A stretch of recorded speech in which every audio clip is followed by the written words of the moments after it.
Good afternoon, good evening, and good day. Good morning to those of you on the West Coast. All right, we got Anders in the chat, so we know the chat is working. Let's put that on screen there, and then let's check the audio. Check it, check it, check. All right, so YouTube is getting the audio, so that means something. As you guys saw, I finally got the intro bumpers updated, and man, I didn't remember where I put any of the files. Past me is a jerk to new me. Anyway, I've got a few articles and tweets that I set aside, and then I was looking at some of the sites this morning. So let's see what we pulled up. Who do we have here? You too. Huh? You coming or not? Come here. Oh, you just want to play with the fan? Yeah. Hello. Hello, Moto.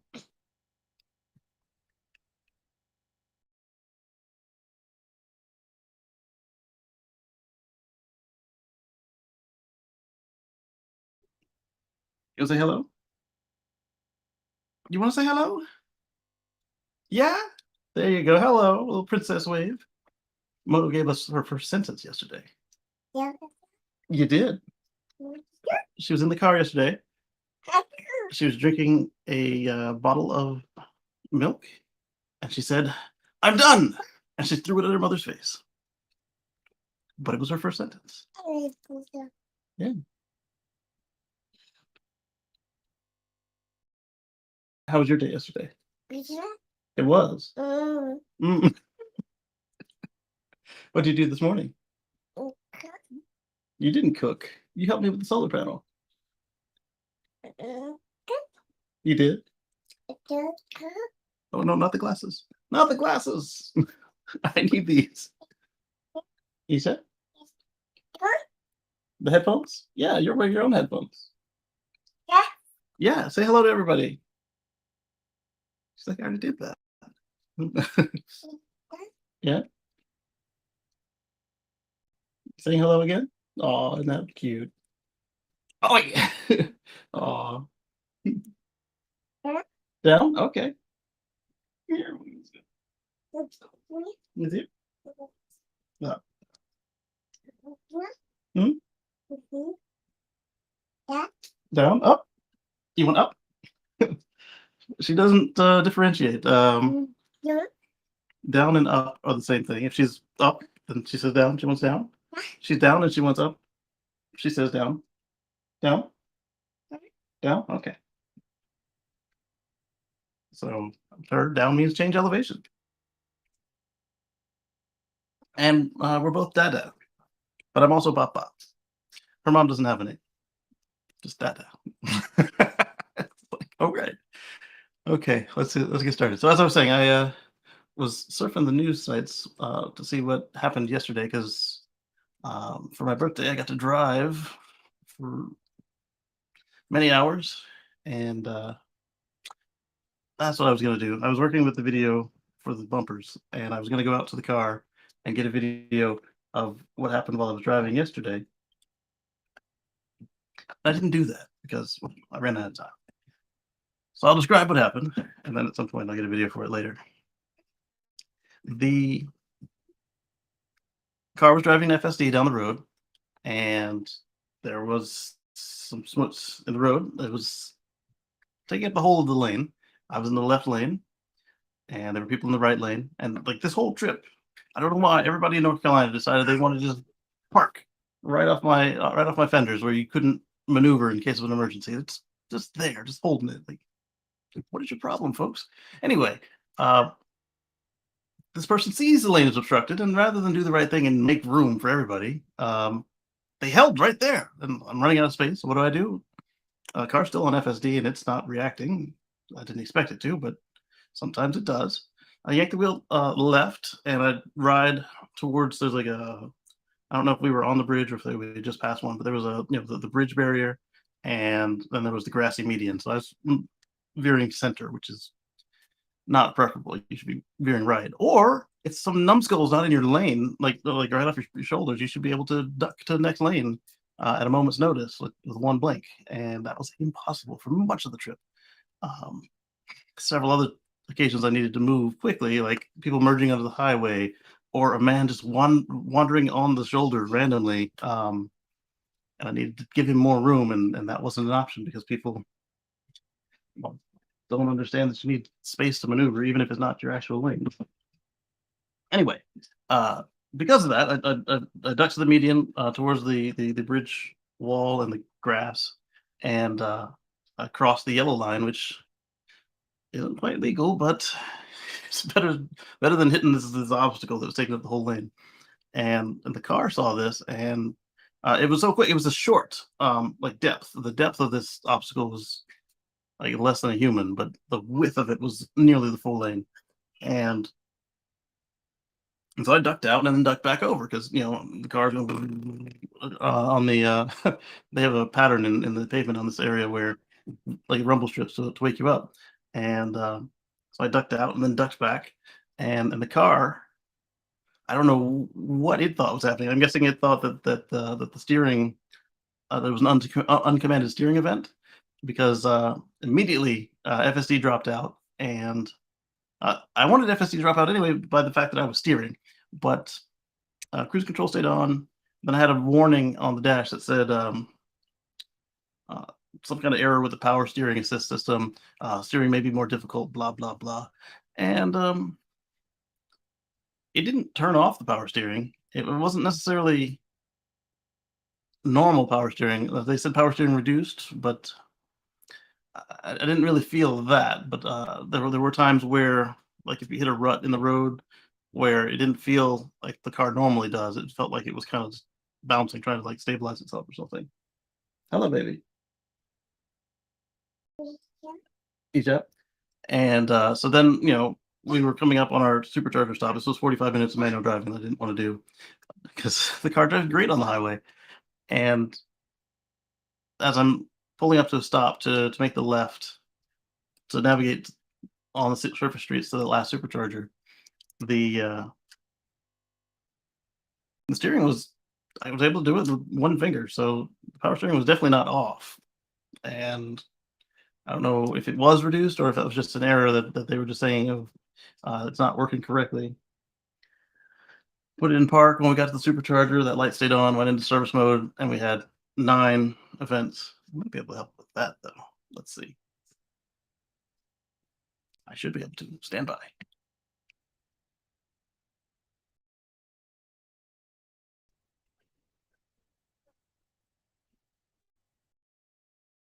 I can. And so we were at the supercharger in Archdale. Hang on, let's share screen photos.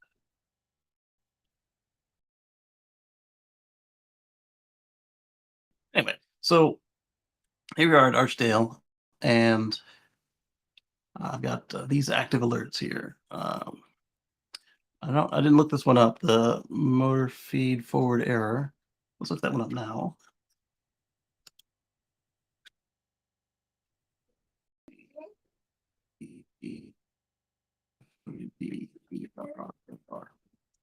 The reason I didn't look it up is I saw in English the one I wanted. Kerberos,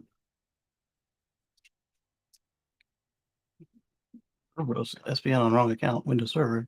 Well, this thing runs Linux, so it's not that. Let's look up the actual error code. Well, it's actually part of the error code. Let's do EPA S3P underscore 072. Yes, sweetie. Yes, I'm Dada.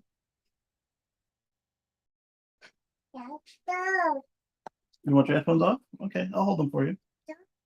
Yeah, I'll hold them for you.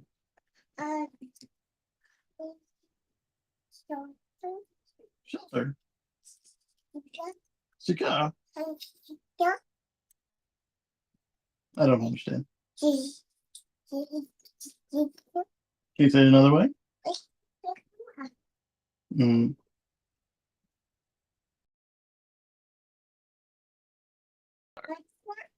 What not? All right, I got an updater.store warning.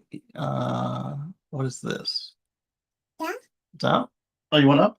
Like, Okay, here you go. Is that? okay. Okay, so Bing understood I was looking for a Tesla error, even though the Bing results are nothing about that. The Bing bot says, according to some web sources, this error code may indicate a Yeah. problem with the steering alignment of your car, which could affect some features and tire wear. You may want to contact Tesla account support for more assistance. Well, that was great, Bing bot. Yeah. You done? Why are you wearing a shoe? You know there's no shoes in the house.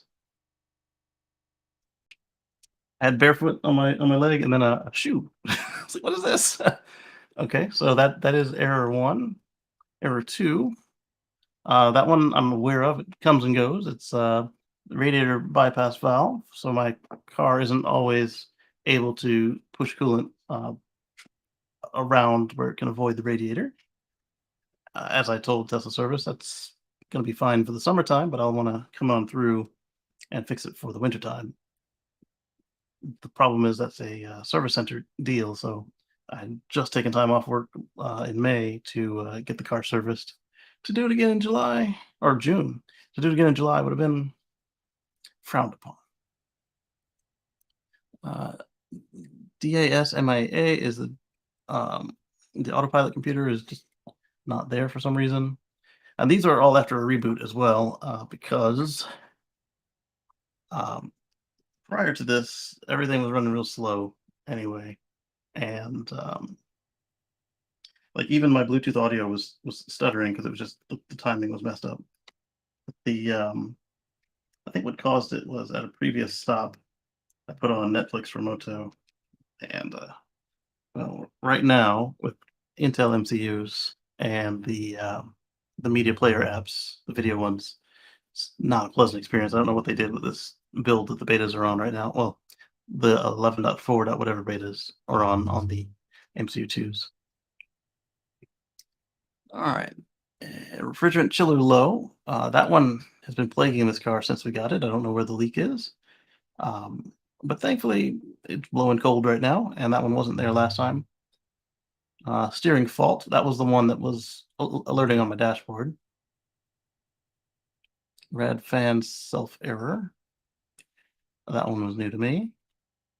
Rear seatbelt unbuckled. We had just stopped at the supercharger, so my wife had unbuckled before I put the car in park. Well, that's the one I didn't notice before. The Bosch DTC value. So that one is actually a non-Tesla part. It's built by Bosch. Let's look it up. But again, I'm gonna guess that was probably power steering as well, or something to do with the radiator bypass. Let's take a look. Yes, yeah, electronic steering something P underscore D 37.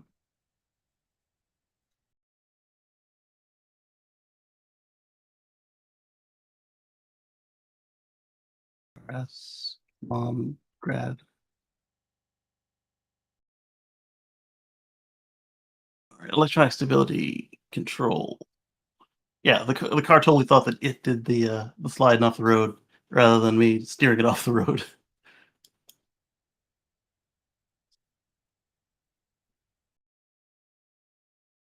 Come on, load this thing. You showed it to me. No. Yaw rate sensor detected a high gradient. Yeah, that was me going like this. It wasn't an inappropriate amount of steer for what I wanted it to do. The car was stable. There was enough road surface to do it, and it just thinks that it did it itself rather than me telling it to. MCU can TMO. That might have been related to why it restarted in the first place. Low chiller, and then that steering fault. And that was the message I got on the dash right there. Steering assist reduced. Steering may require increased effort. And of course, it doesn't say that next line. But there we go. So there were 9 updates right before it rebooted itself back into service mode. And let's continue on. Let's hide on stream. Nah, we can just go to the first article I pulled up. And then we'll go to my notes. And then from there, we'll go to the co-hosts and see what they pulled up. And then it'll probably be time for family dinner again. Oh, wow.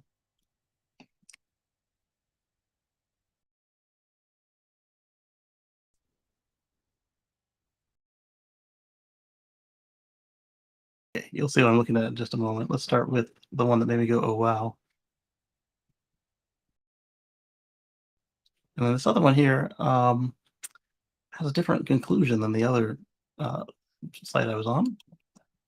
So let's start with Giga Texas active shooter warning. Giga Texas had a false active shooter report. Police are investigating the source. Morning, there was an active shooter reported at Giga Texas. Police cleared the factory. It turned out to be a false alarm, and the police are now investigating the source. Early this morning, email sent out to workers that read there's an active attack near column 35 Zulu at the Giga Factory, Texas. Please take cover and stand by for further details. Um,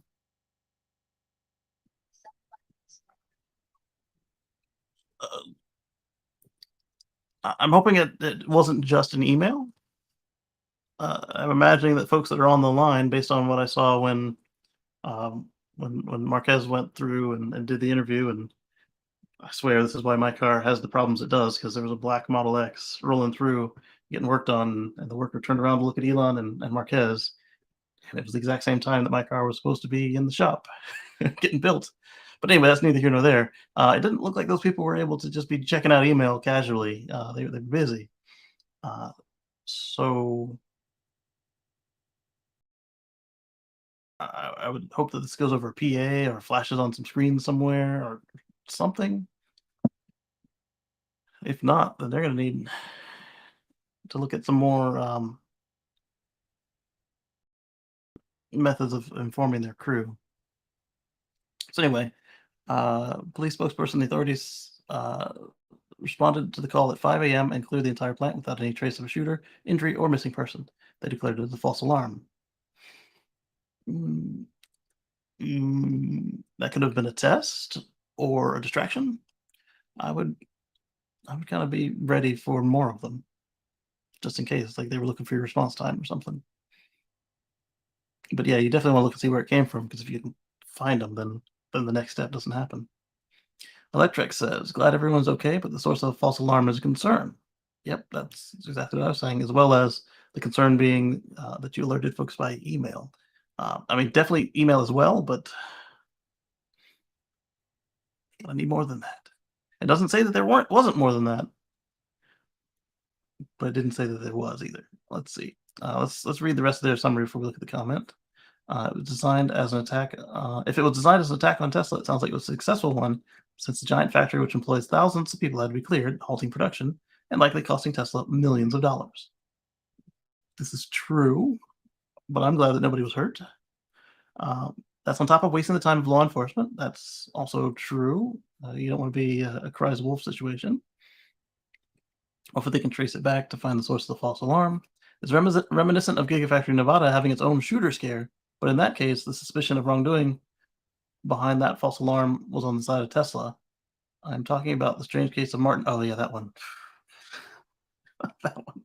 So this one, Tesla called active shooter on this guy because I guess they figured he was disgruntled. He was a Tesla saboteur and whistleblower, depending on whose side of the story you're listening to. And so he was approaching Giga Nevada, and Tesla called an active shooter. I think that last line about it being karma is unnecessary. All right, so let's read the comments.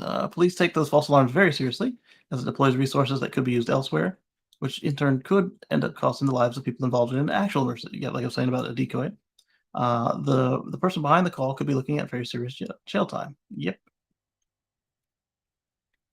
And depending on who responds to picking them up, it could be deadly, especially in Texas, but anywhere in this country.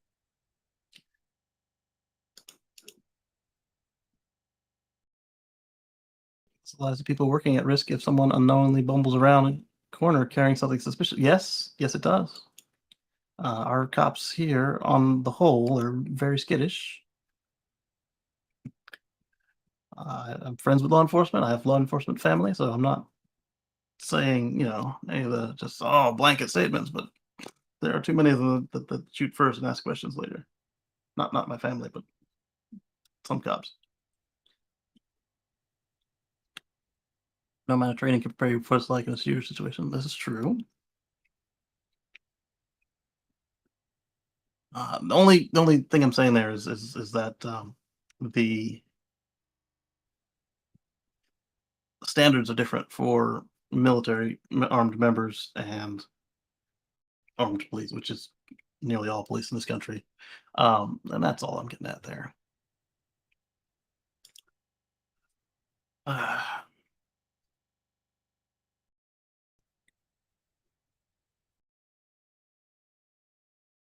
all right, let's leave these comments alone. They're getting a little bit off the rails here. Let's look at something a little more fun real quick. Now, obviously, all of these I just found out about today because they weren't in my document, and that kind of is part of the fun. Let's close that one, and let's see. Solar-powered towable electric bike camper includes a bedroom and a dinette. I saw a YouTube video where a couple of brothers made one of these, but they didn't do it as a trailer. They did it as a motorhome, so it was on the back of the bike. And there was another one. No, this was a trailer, wasn't it? But it was more like a Class C, so it kind of came up over, gave an awning and a shade to the bike. But there was another pair of people that I saw Friday evening on motorcycles. They did a competition to see whose idea of a motorcycle camper was best. They did one guy did a motorcycle motorhome. He called it the Winnebago, and it was a 32-year-old Honda Goldwing, and it looked like a barn with a slide-out coffin on the back, and he would come in on the barn side, and then the coffin side would hold his feet. And that one was really interesting. I didn't. All the weight was in the back, and the aerodynamics were terrible. I didn't think that one would do so well. It did better than expected. Then the other guy, he had a trailer. It was just a regular pop-up camper trailer. He put a trailer hitch on the motorcycle, and when they got where he was going, he'd pop up the camper. And so that was not all that spectacular, except that it was being pulled by a sports bike.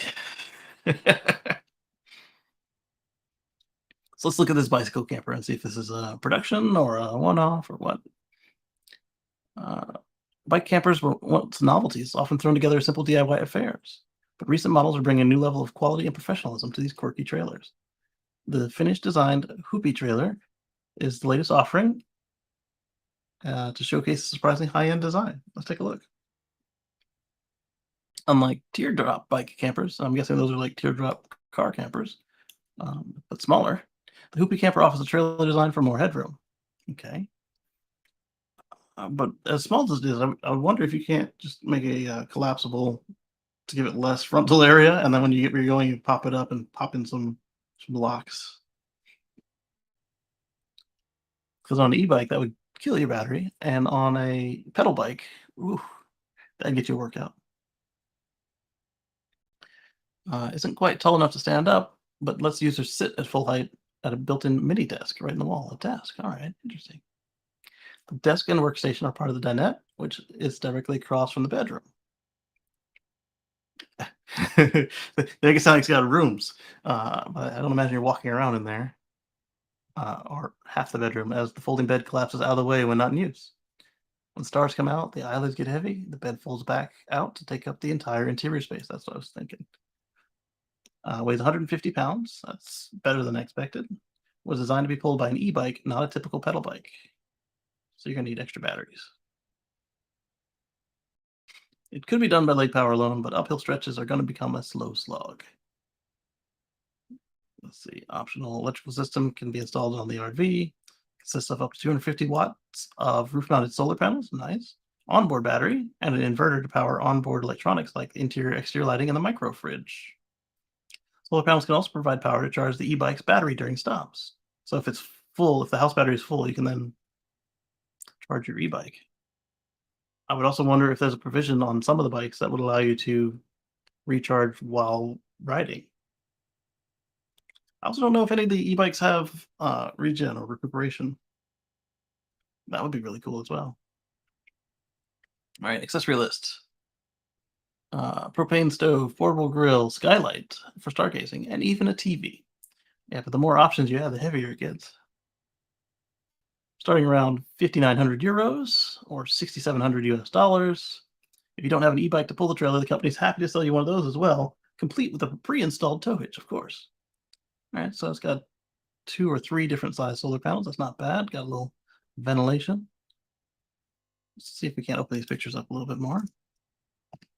So 2 different size solar panels, some ventilation. All right, I wasn't trying to zoom in on it. I wanted to. Oh, it's not doing the picture scroller thing. That's fine. A little mini fridge. They weren't kidding. So the desk slash dinette, and your bed, and your bike keys. I don't know, some kind of key fob. All right. And then the bed, fully folded. Solar controller, curtains. That looks downright cozy. Those looking for a cheaper option than this will be hard pressed to find one. All right, then. I got to see the comments on this.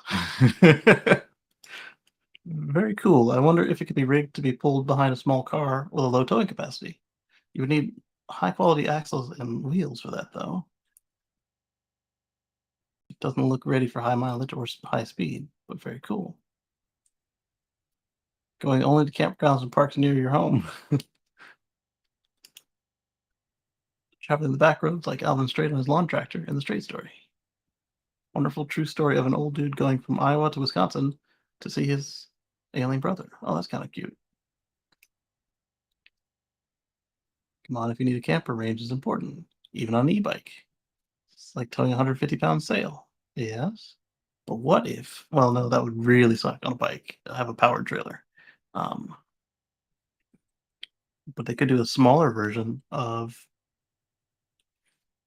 like just like a limit switch, like if you, since it's pulling it all, it just goes. That would be interesting.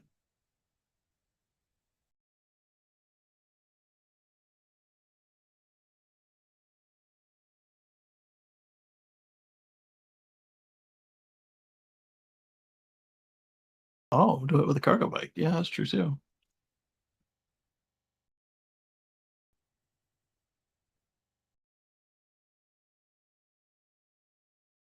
That's fun.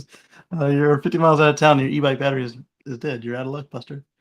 Well, you can stop and charge the bike with the solar panel. Yeah, in 6 days. I hope it's not that slow. Speaking of solar power, let me see. What I did was my panels supposedly have a bypass diode, but they really suck. So I installed some optimizers on them for my portable panels, and they worked at the townhouse. And apparently they're still working here.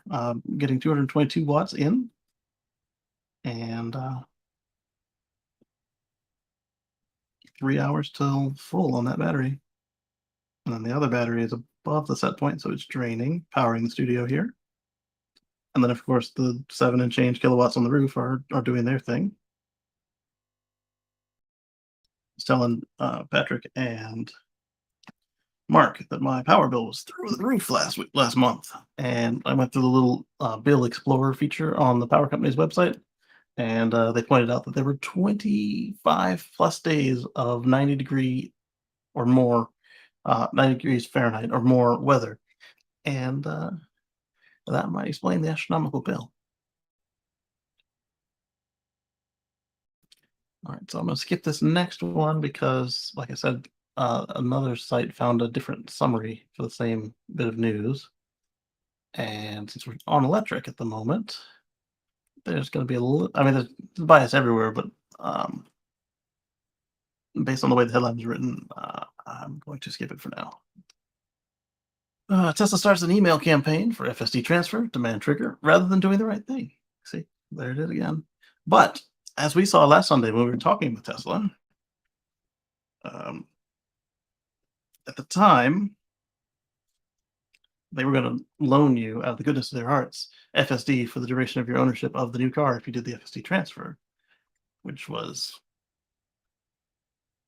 really poopy. And this is one of the articles I pulled up in the notepad, but I haven't clicked on it yet.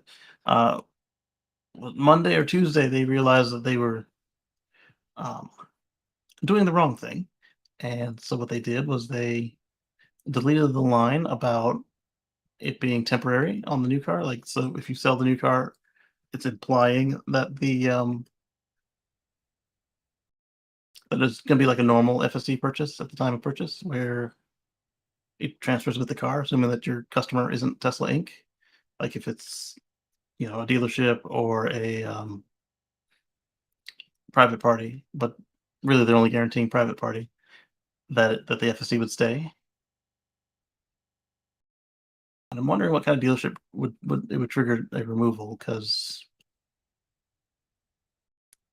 that's something that people check for right now. Is like, hey, does the car say FSD is included, or does it say that it expires next month?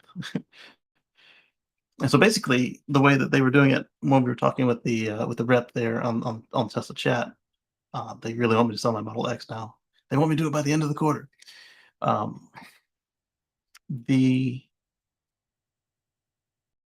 way we're thinking it would have been is that when you got the car, it would be just like my unlimited supercharging, where it just doesn't register. So it says, you charged here, or if you had an overage fee, like, hey, you got a $6 overage here. That sucked right there. It's like 1 minute over, I got to pay it all. Uh, excuse me. And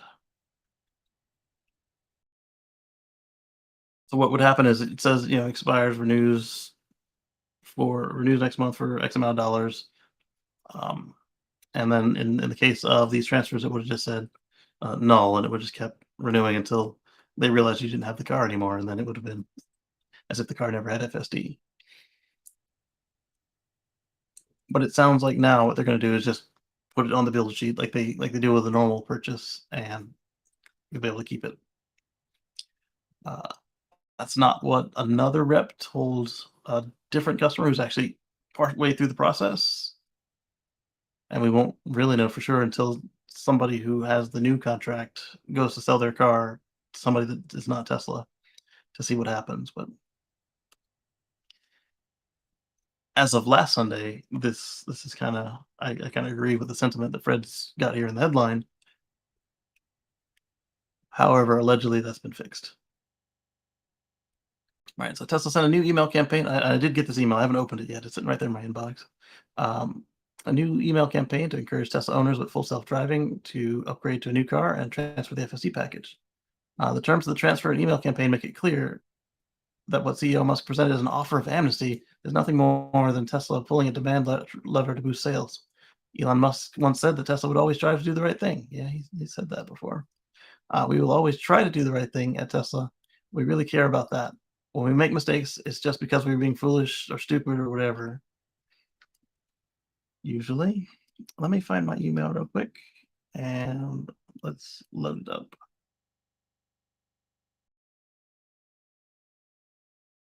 All right, I got a lot more email than I thought I had, so let's search my email for Tesla. I don't want to search for from, I want the whole domain.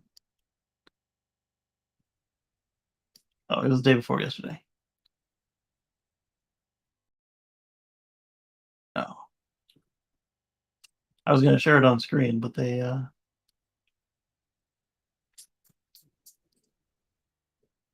instead of saying to me, it has like the full address, and I don't want to do that. All right, it's got the same picture this guy's got up here.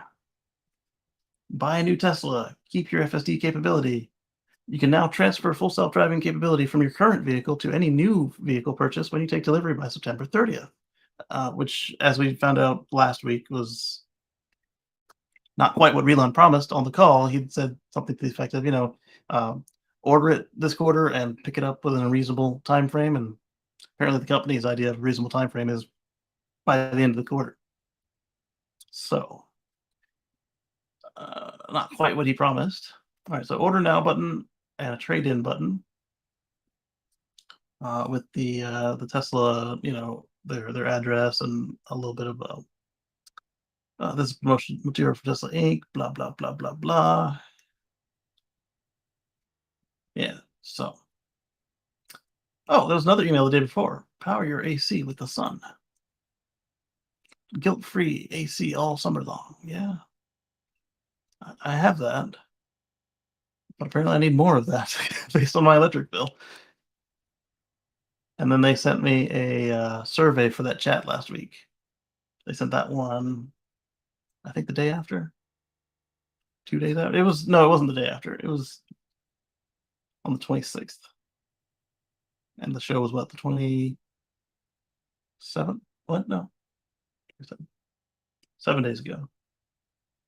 So yeah, it wasn't right after. Anyway,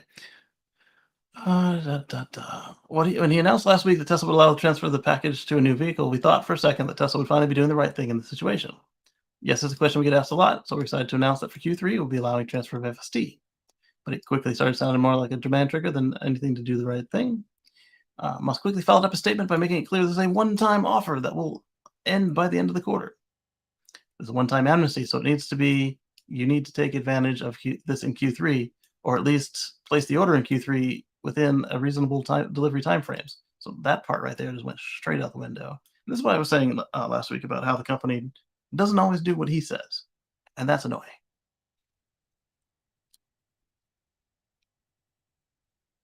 Like if you're top shareholder and your CEO and whatever else he is that's not chairman anymore,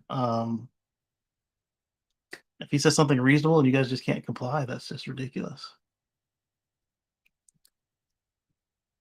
So yeah, hope this makes people happy, but I mean, this one-time thing, okay?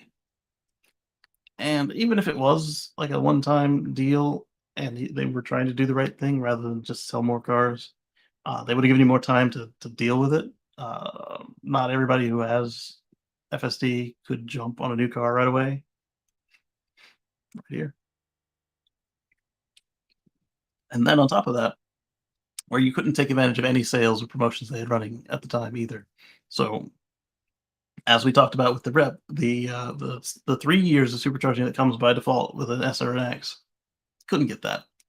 And the extra 3 years for giving up your unlimited supercharging, couldn't get that either. So not quite doing the right thing there. Just literally trying to sell more cars. I agree with Fred on that. I, I'm not ungrateful that it came up because there are plenty of people who will be able to take advantage of this. Particularly somebody who has like an MCU1 AP 2.0 car and it's a little long in the tooth, and they wanted a new car, but they finally got FSD and they like it, and they don't want to buy FSD again for $15,000 extra dollars. And they were already ready to buy a new car. Hey, that's a good deal for you. And just like the people who buy those cars that I complain at the manufacturers for, it works for them, and I'm grateful for you, but that doesn't mean the manufacturer can't do more here. And yes, Tesla could do this. They could say, hey, everybody who had FSD by January of 2023 or whatever the arbitrary cutoff is, like any of you suckers, you get one time to move it to another car, as long as you exercise it within 5 years or something. Maybe 5 years is too long. Maybe you exercise it within 3 years. 5 years is not too long because we were just talking about how they had came up with an 84-month loan last week. It's very long, very long. So yeah, 5 years isn't unreasonable. But I understand, you want to make it, not have somebody come out of the woodworks, in 2050 and say, hey, I want to transfer my FSD. if you're selling it for 300 grand by then, that could hurt. So I get making a cutoff, but this isn't it, Captain. Again, if this works for you, now that it's no longer just a gift, a loan, a temporary here, I'll let you borrow FSD for a while. Now that that's gone, I'm cool with it for the customers it works for. And like Fred, I'm only urging the company to do better because we know they can do better. We know they can afford to do better, and it's not like giving away anything in this case because they still sell FSD back again on the car that it comes off of, and you're still gonna need to buy FSD on the new car. And as long as you don't trade it into Tesla, that will be the only car to keep it, just as if it would have been if you kept it on your current car. Email and terms confirm that buyers need to take delivery by September 30th at the end of the quarter, and the last opportunity for Tesla to recognize a delivered car as revenue. So that part's going to be a problem right there. Because you're going to have to bird dog your car, and you have to hope it doesn't get delayed in transit. And that was the part that Patrick and I were talking about, where we had a little bit of misgivings right there. Because if something happened, like if the boat was late, well, these are American cars. So if the train was late, or if the delivery driver got stuck in traffic or whatever, and you missed it, you lose your FSD because it's already been removed from your other car a week ago. Or the scenario that Patrick brought up is, what if you get the car and it's just trashed and they can't repair it? It's not to say they can't fix it and can't move it and can't do the right thing, but legally they don't have to. Not according to the agreement that you're agreeing to.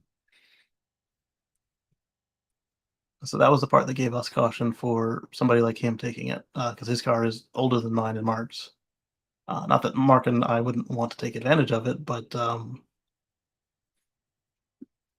cars are only 5 years old. But anyway, again, if this works for you, it's great. Just be cautious to make sure that you stay within the letter of that agreement, because it looks like the company is not honoring the what he said at the shareholder call.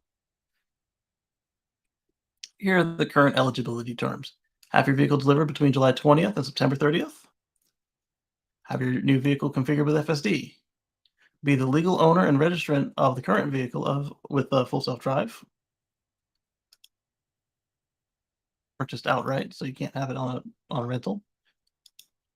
Have the current vehicle and new vehicle on the same Tesla account. So if it's on your spouse's account, then the new vehicle needs to go on your spouse's account. Agree to all additional terms and conditions. And there are a few of them in there. Like it doesn't transfer back, and if you don't get the new car, blah, blah, blah, that stuff. Many Tesla owners have been asking for the capability to transfer FSD to a new car, or be offered a full refund, because when they bought the package, they were told that it would eventually result in them having a fully self-driving vehicle that would gain value. Yeah, he said that. 7 years later, Tesla made the promise and started selling the package with the promised self-driving capability, and the automaker has yet to deliver on it. That part's not exactly true. It's not a Uber driverless taxi that he promised us yet. That part. So those early owners are now looking for a new car, and when they go to trade in for Tesla, the automaker offers them a fraction of what they paid for FSD package, between $2,000 and $3,000, which most of them paid between $5,000 and $15,000 for. There are a few people who got it for $3,000 and $2,000, but those aren't the people getting those little bitty offers for the software. And as we talked about before we even got there, some folks were feeling that it wasn't valued at all. One early customer of this transfer program, he was complaining that Tesla came after him for another $3,000. That was because his trade-in, the old car with FSD, was now worth $3,000 less because it didn't have FSD. They weren't charging him a $3,000 transfer fee. Like if he had just not traded in the car, then they would charge him the difference between the whole car, the whole trade-in value, and the new car. Let's see, what does Electrix take? Sounded like the whole thing was their take, but I guess not. That's not the right thing. That's vaguely disguising a demand trigger as the right thing. The right thing would be an open offer to have paid FSD package transferred to any new vehicle until Tesla can actually deliver on its promise. Boom.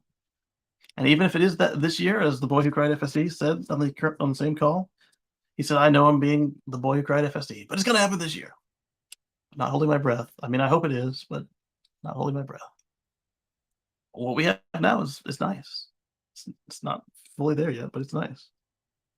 I would also offer refunds to those who want them. That would truly be the right thing, but what we're asking for, I mean, there are some people asking for refunds, but what we're asking for is a little loyalty, a little owner loyalty. It's like, hey, this car is done. You haven't done the thing, and now it's 15 grand, and you give me no compensation for it, no consideration whatsoever. Why don't I go get a Rivian or a Lucid? All right, bye. Um, Whereas if you do this, you let them transfer one time past when FSD is done. One time past when FSD is done. So if it's this year, this is your only one.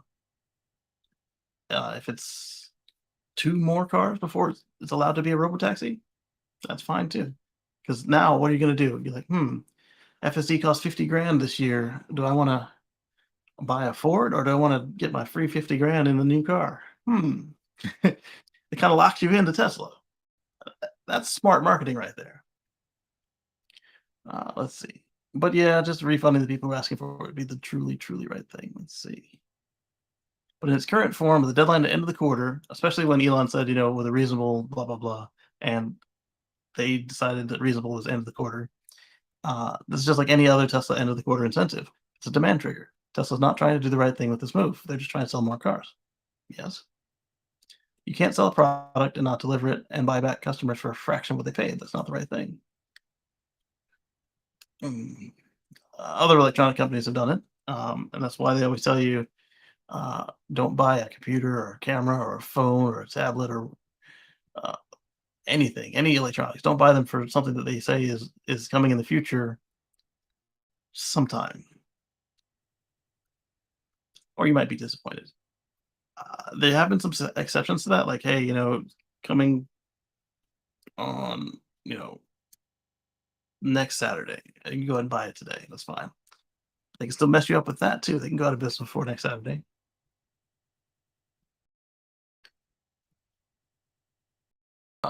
So, Elon, were you serious when you said that Tesla aims to do the right thing, or is Tesla being foolish or stupid or whatever?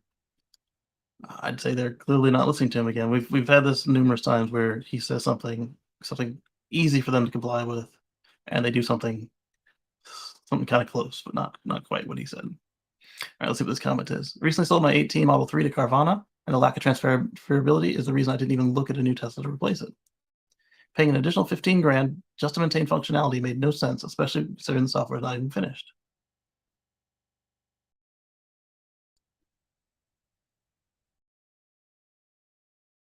Imagine the people that leased the car with FSD. They rented software. Yes, that's the other one that always gets to me. It's like if you leased FSD, you never got to use it. If your lease was over before the safety score saga,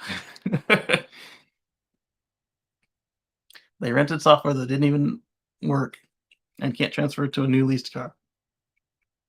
Also, many people with 17 Teslas are now sold or traded have lost 8,000 plus in FSD. Yep. Let's see. This person says FSD. No, you fool. My car came with FSD on the sticker. I got the sticker in the garage, actually. It's got soap on it because the bucket of car wash leaked on it. But anyway, I have FSD on the Monroney. Stand by. Let me go get it.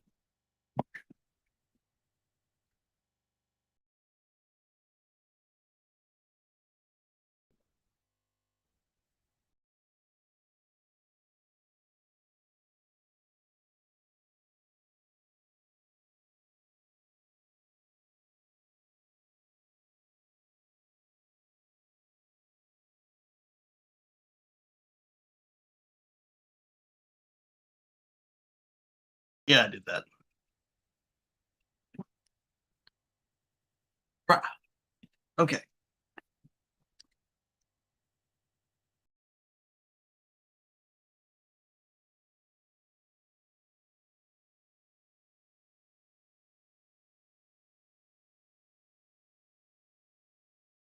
I wasn't one of those people who got it for $3,000. That's for sure. Oh, yeah. Smells like fresh car soap.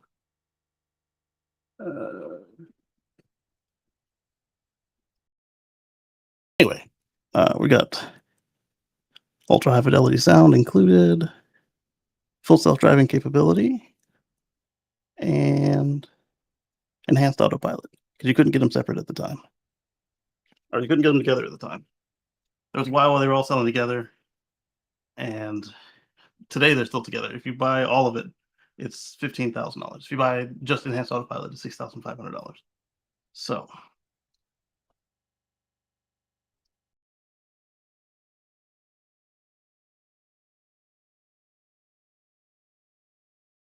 that's 2018, built in August of 2018. So you are wrong, buddy. It's 2019 garbage.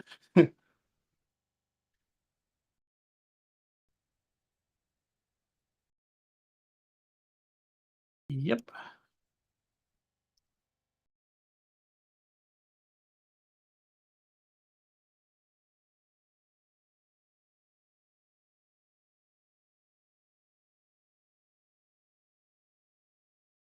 Anyway, continuing on.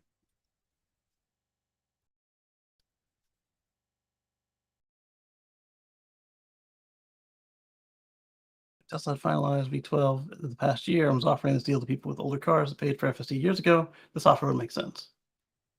But considering the product isn't complete yet, it seems like a money grab from the very people who took a chance and helped put Tesla on the map while it was still struggling to stay afloat. Yes. Earning the goodwill of your customers in this situation would be so easy. But doing the right thing seems to be the last option available here.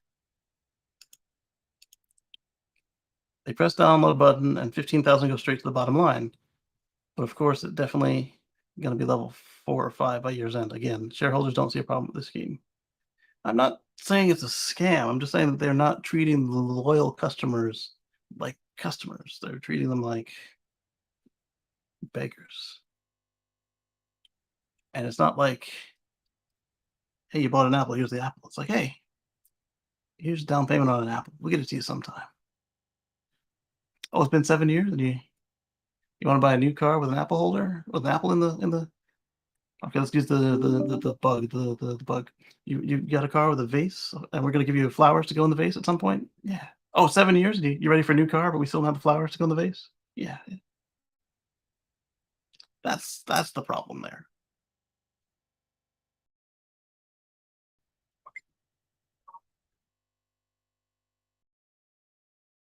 Let's see.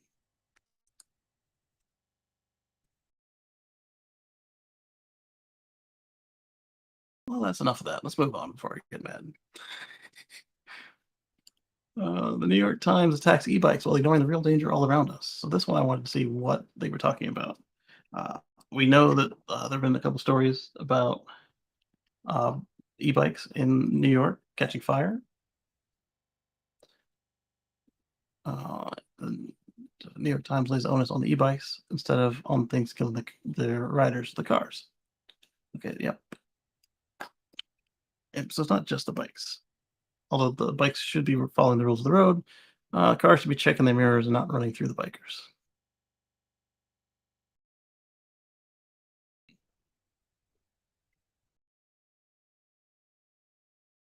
So I haven't read the article or this article, but it seems like worth discussing.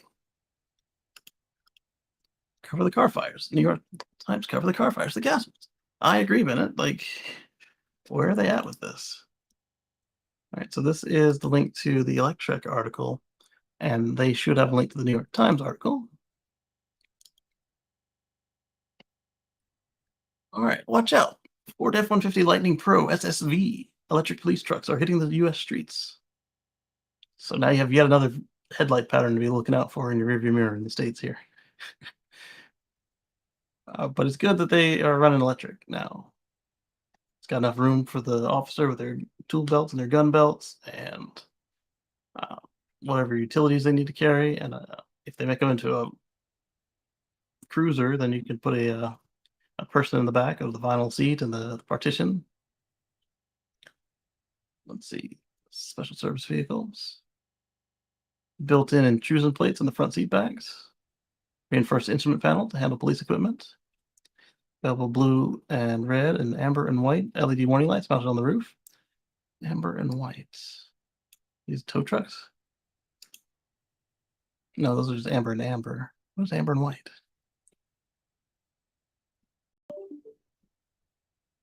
You're right. Yeah, just no vehicle brand, just bikes and cars running them over. But let it have been a Tesla running people over. Not that that's a good thing, but like you're right about their methodology of calling those things out. All right, police grade heavy duty cloth seats, so not even vinyl this time. Reduced bolsters to help with holstered officers getting in and out of their vehicles. Well, there we go. Doesn't look half bad. It also doesn't look like it's set up for prison transport. Looks like it's just for like the crew. Come on, Ford. You made an electric truck. Why is this not integrated stealthily into the windshield? Why do you need a light bar on top? That's not good for your aerodynamics. Like this one's got it. It's integrated right there. Same with this, what appears to be a Mach-E. Or it's probably an Explorer. So why? Just put them in the windshield. It's fine.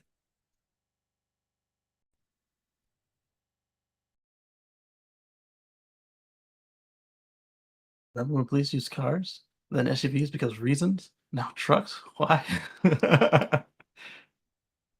Law enforcement used to have pickup trucks for decades. Depends on where you were.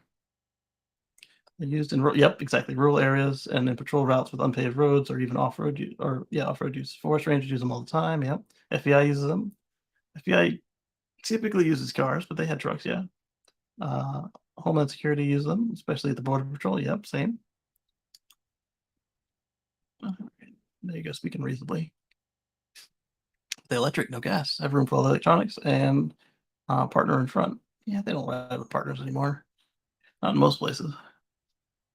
And actually have a frame to attach the front bars, room for detained persons. Yeah, I suggested that as well, but didn't look like there was any of that in the photo. And maybe because the Blazer Interceptor isn't quite out yet, at least in numbers. Vermont, CA? Maybe.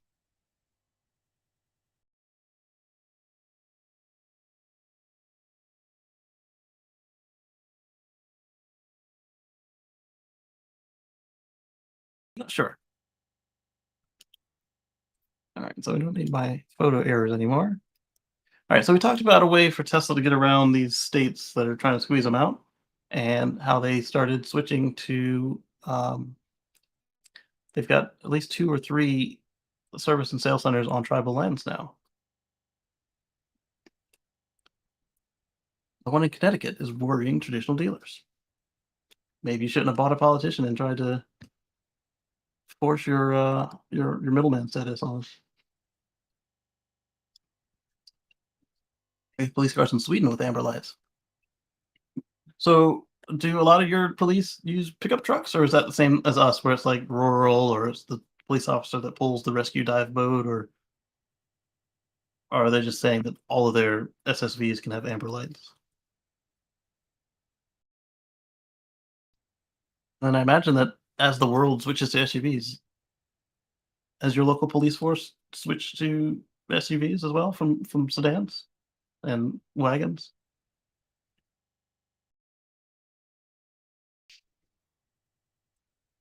That's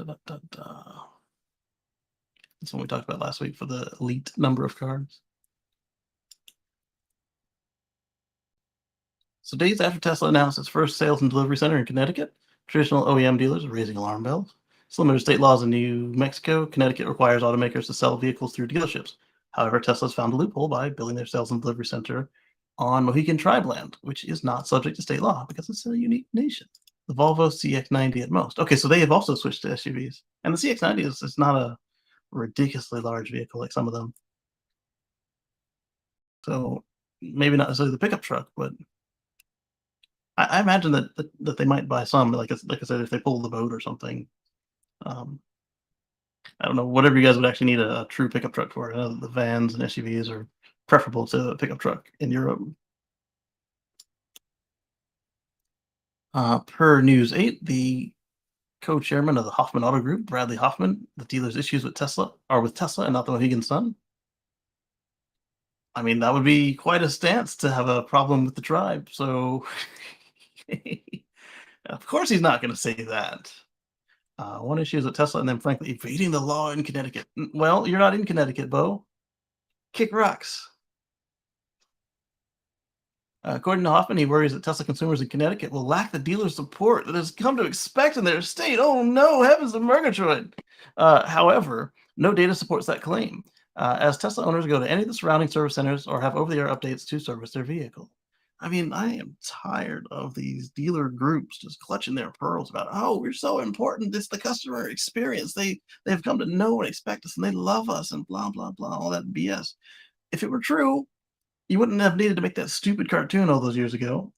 And again, if it was true, then people would only do this one time. They would buy the car, have a bad experience, and they'd come right back to you. When I sold cars, I did not add 10% value to the transaction. I added quite a bit of value and more than some other salespeople do because you got pre-sale support, after-sale support, thorough training on the vehicle, and you know, even to this day, I still call some of my customers and say, "Hey, happy birthday or happy anniversary." I don't sell cars anymore. There's no reason for me to still call them, but I do. Um, and again, that wasn't 10% value.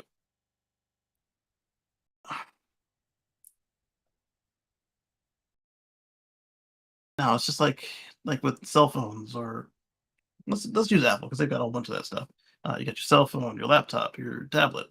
I could buy them all from the Apple store, or I could buy one from Best Buy, one from my phone company, and one from Apple. One, Apple makes sure they're all the same price. Two,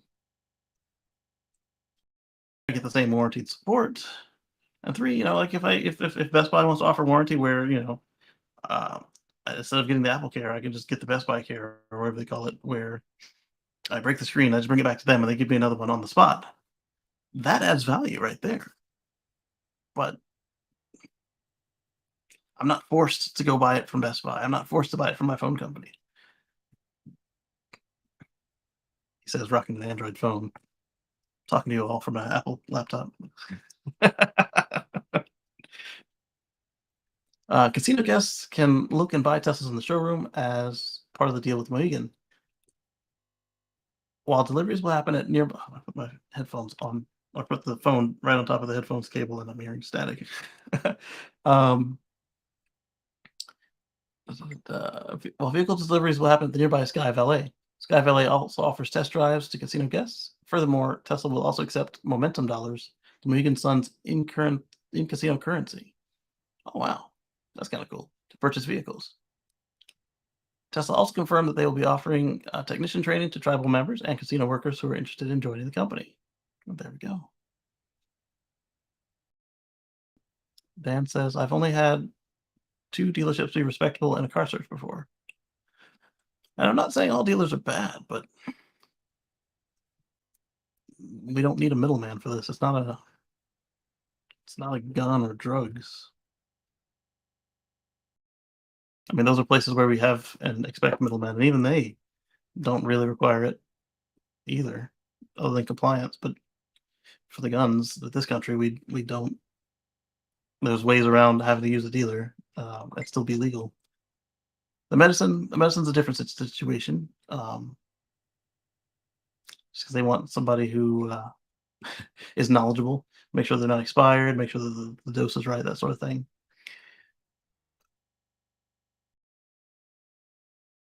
But we've already have licensing requirements and everything for the car, so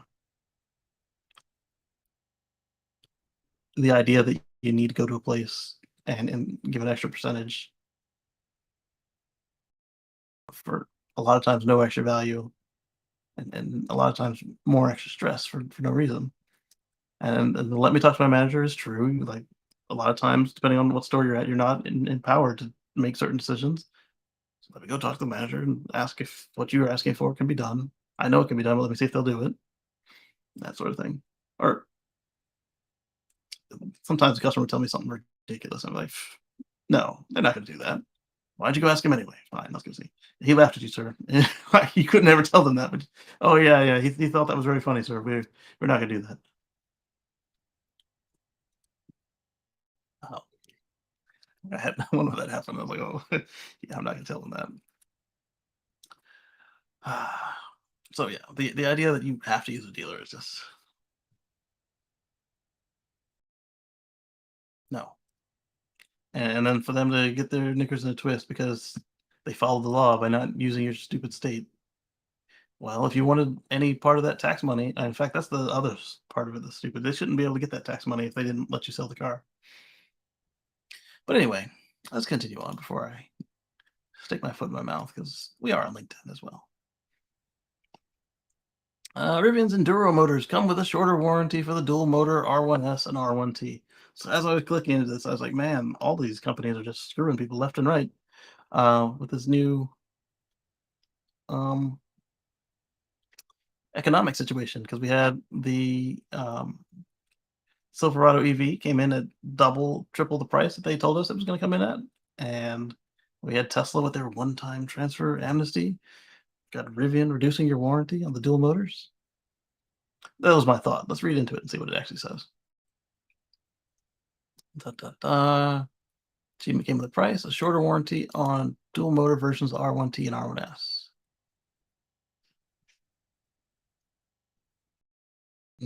So the quad motors are not Rivian motors? I was not aware of that. Interesting. Unstable supply chain, Rivian side look inwards. Wow, they weren't. Incredible.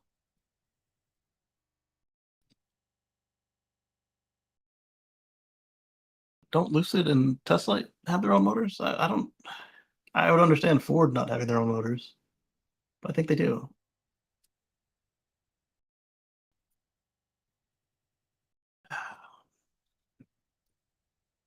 People soon began to see the fine print. The dual motor R1S and R1T have a drop in output from 600 to 533, but I think that's kind of what they told you. Performance models were not spared either, as they're now rated at 665 instead of 700. Oh, wow.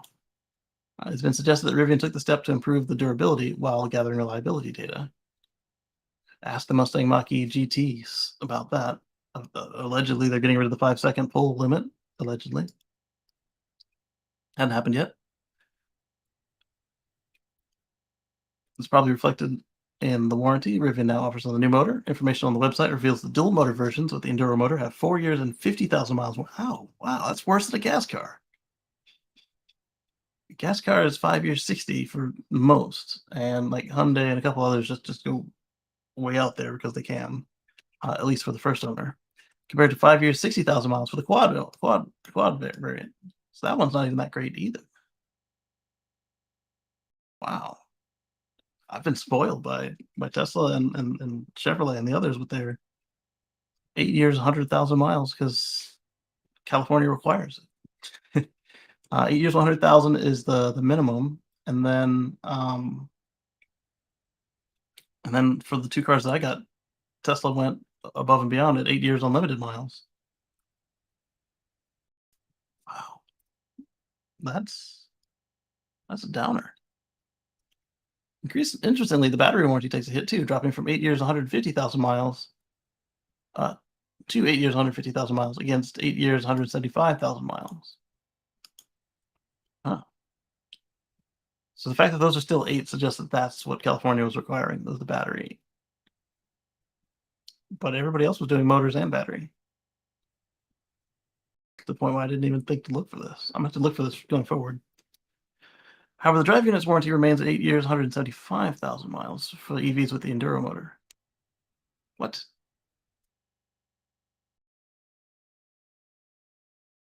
Oh, the warranty on the whole car. The whole car is 4 years, 50,000 miles. That's also really poopy. Although for most automakers, that's 3 years, 36,000 miles on the fossils.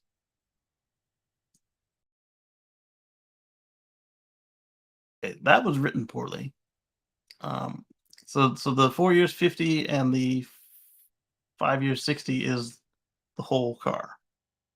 And then the powertrain warranty, or at least motors and battery, are 175 or 150, depending on which car you get, or which motor you get. Still, yeah.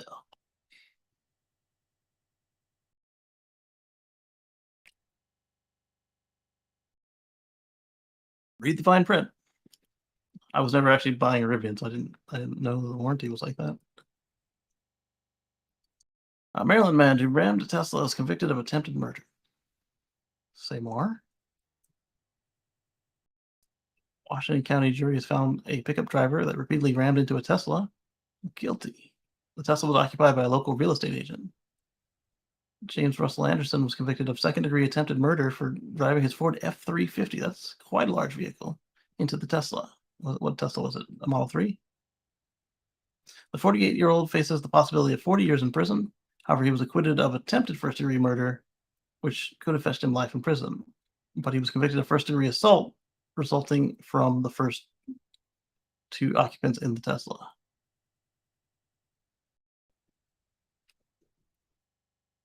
Were they customers or his family?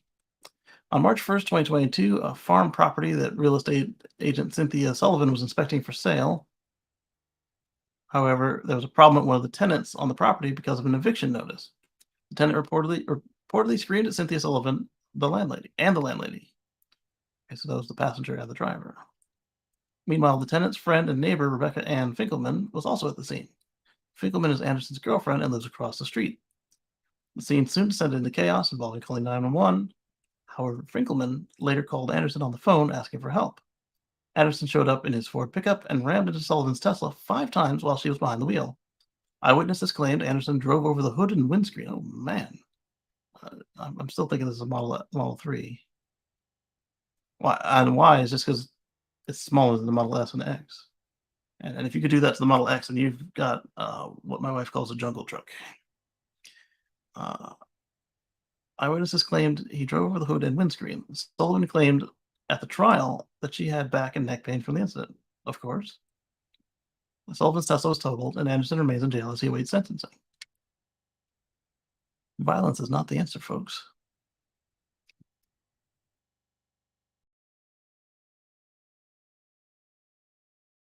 Wow.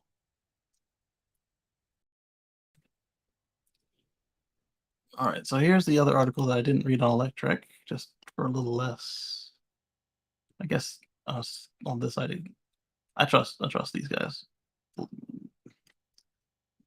But no, they were looking at it from Drive Tesla Canada. Elon Musk may be losing fans, but Model 3 owners still love their cars, according to Bloomberg.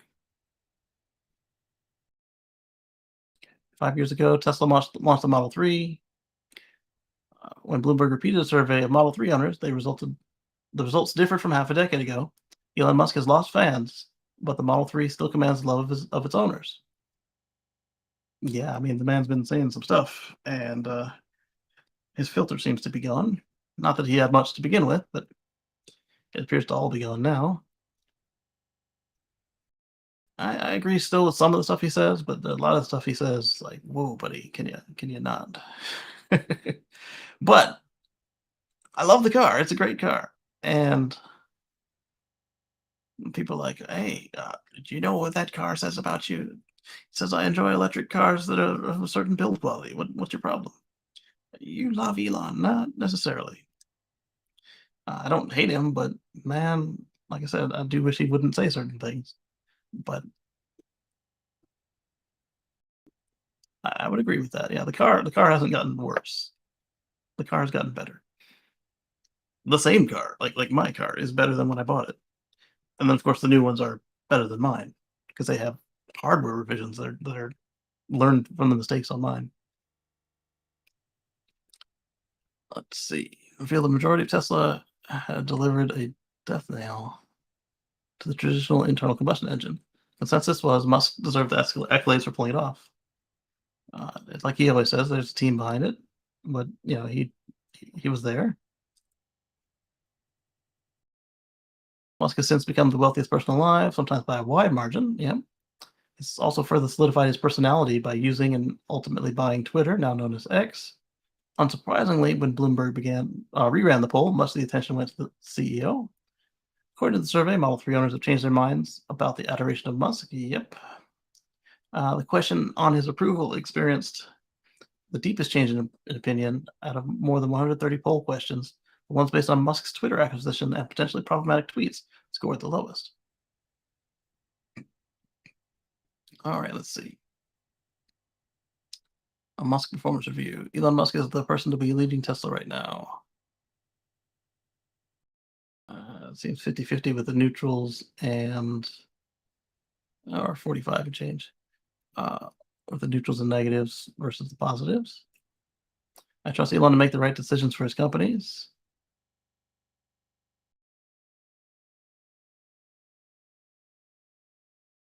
Okay. Elon Musk's ownership of Twitter is a positive development. Wow. While Model 3 owners still love their cars, they felt betrayed by Musk's unending political squabbles. Yeah, I mean, like there are certain things he doesn't need to argue about, and other things it's like, whoa, do you really believe that? Money doesn't make you smart. And other things, it's like, yeah, I agree with that. That makes sense. So many Model 3 owners still love their cars, but felt betrayed by his unending political squabbles on the microblogging websites and downplaying climate change consequences. Mhm. I think the only reason he's really downplaying climate change consequences is because he feels that we need more people, and if there's less people, then there's less of an impact or something. I don't know. Uh, versus the car itself, man, people love this car. Look how small those white and pink and red bars are compared to the two blue bars. Teeny tiny. The reliability had a lot more of the negatives, but they still aren't building out 100% yet, so I get that. While most owners still love their Model 3s, that doesn't mean that they don't plan on selling their cars, except that they will be buying another Tesla. According to the poll, nearly 75% of Model 3 owners who are considering purchasing another car in the next 2 years are planning to buy a Tesla. And the Tesla that those Model 3 owners want most is the Cybertruck, with more than half saying the electric pickup is their top choice. So yeah, for me, I'm a Model X owner, going to buy the Cybertruck if all goes well. And it's not because of Musk, although the Cybertruck, he did do a not really crowdfunding, but he crowdsourced what the Cybertruck needs to have on it, and I appreciated that. It was a couple days on Twitter. Everybody said what they wanted in their truck, and Elon said, "Okay, no, maybe. Okay, no, yes. Oh, why the heck would you say that?" And then compiled it all. Then he said it's going to look like an armored troop carrier. It's like nothing you've ever seen before. And then this triangle monster rolls up on stage a couple months later, and yes, it looks like it fit Andre the Giant, and yes, it's like nothing we've ever seen before. Uh, I was still expecting that right up until Elon walked off the stage. I was still expecting that there might have been a chance that something else would roll up. Um, right up until he threw the balls at the window. That's he being Franz. Um, that at that point, I knew that nothing extra was coming up on screen, but it could be possible. They do one more things all the time. So then I went to sleep on it because it was late, and it was a shock. And the next morning, before I went into work, like I got to work and in the parking lot on my phone, like, let me order a Cybertruck. And so I did. And I was like, well, yeah, my reasoning there was the looks still hadn't got to me at that point. But if it did even half of the stuff from the crowdsource, then that was a vehicle I wanted. And it looks like most of that's still in there just from the pictures we've seen.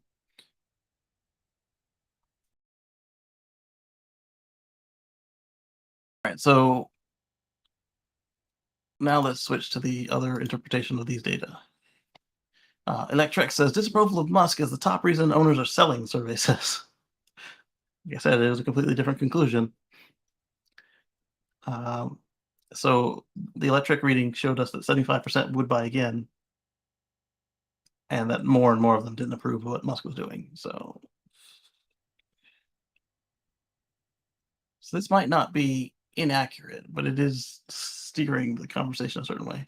So of the 25% that aren't buying again, this may be true that disapproval of Musk is the top reason that they are selling.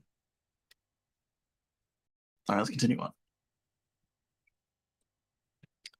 Da-da-da-da.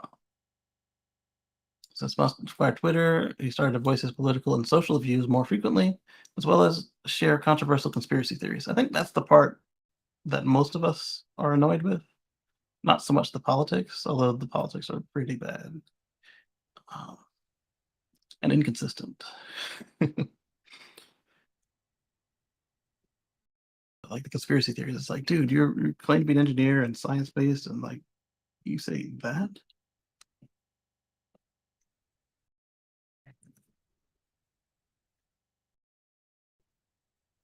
Anyway,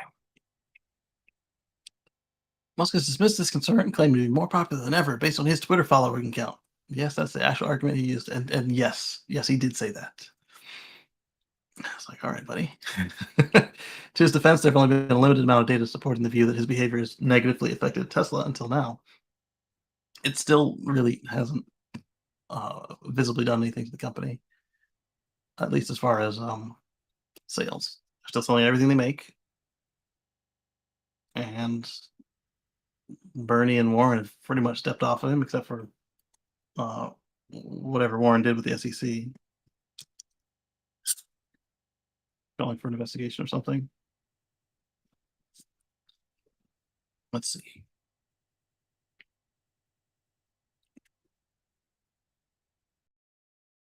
Amongst the Model 3 owners who sold or replaced their cars with a vehicle from another manufacturer, the publication asked them what the top reason was, and the top reason was disapproval of Musk by a slim margin. Because the one you would expect it to be, concerns about quality or service, was number 2 at 18.7%. Some people just don't ever get a good experience with service. And one, that's up to expectations, and two, that's up to not every service center behaves the same way. And then when you do finally get in there, it is still people. So just like I saw at the regular dealerships, there were just some customers and service people that just did not get along, and they would clash. And if it was a regular customer, what you would do is, Jim Smith is here. Let's give you to this guy or this gal for service, and you take this customer here, and we'll all be fine.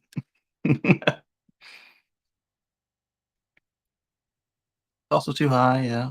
Unhappy with the brand perception. That could be the Twitter again. Exotic Geek says, I think Bernie backed off after Elon paid the taxes, but Elon didn't handle the back and forth too well. He did a terrible job with that back and forth.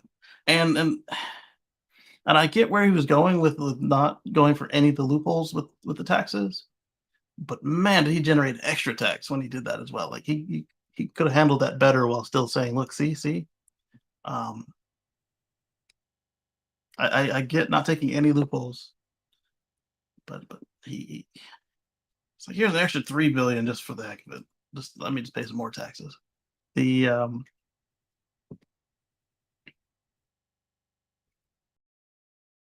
part of that argument that they were making against him is like he didn't pay any taxes for 18 or whatever year they were complaining about because he paid them the year before.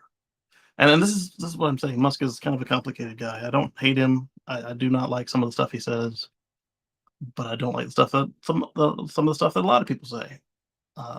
Versus some people I don't like almost anything they say. He's kind of on the middle there, and like I said, he's smart in some areas, and other areas they're not his area of expertise. Like he's really not good at figuring out what people want. Waypoints. Why did it take 4 years for my car to get waypoints? Because Elon didn't like them and didn't understand why anybody wanted them. Why are we just now getting a one-time amnesty for transfer? Because Elon wanted the money.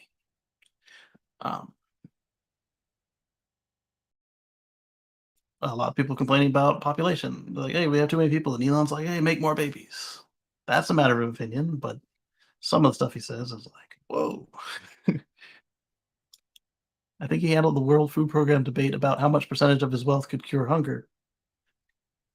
Yeah, that one was an interesting one. I didn't see quite the conclusion. I mean, I saw it, but it didn't register with me.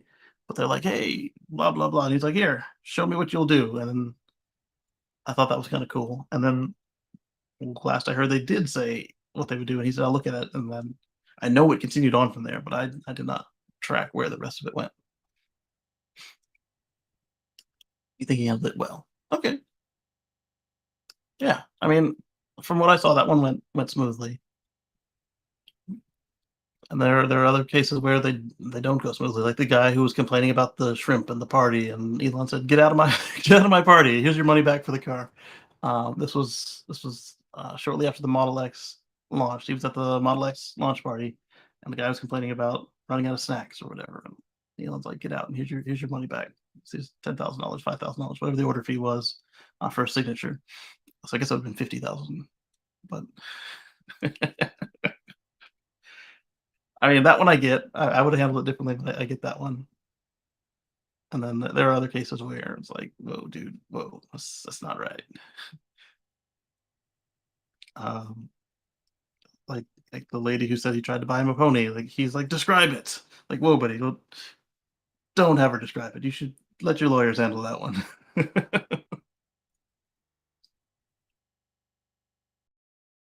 Alright, somewhat surprising, but it's important to put that answer into perspective. The survey also found that okay, so they did swing it back around, found that 87% of the owners are considering a new Tesla Cybertruck. All right, so Vink says, looking at the options, I wonder how many of the answers were for the third category. Negative perception of the brand should also be somewhat attributed to Musk since he positioned himself as the face of Tesla. And that's unique right there because Mr. Toyota is not the face of, or was not the face of Toyota. I mean, the original Mr. Toyota, probably, but not any of the others. And we know of Mary because of how often we say that she led, and she's very clearly leading from behind. Uh, And then there's Mr. Farley. We some of us know him, but you don't really kind of see the politics or the day-to-day dealings of most of these other auto CEOs. And they're definitely not the face of the brand. So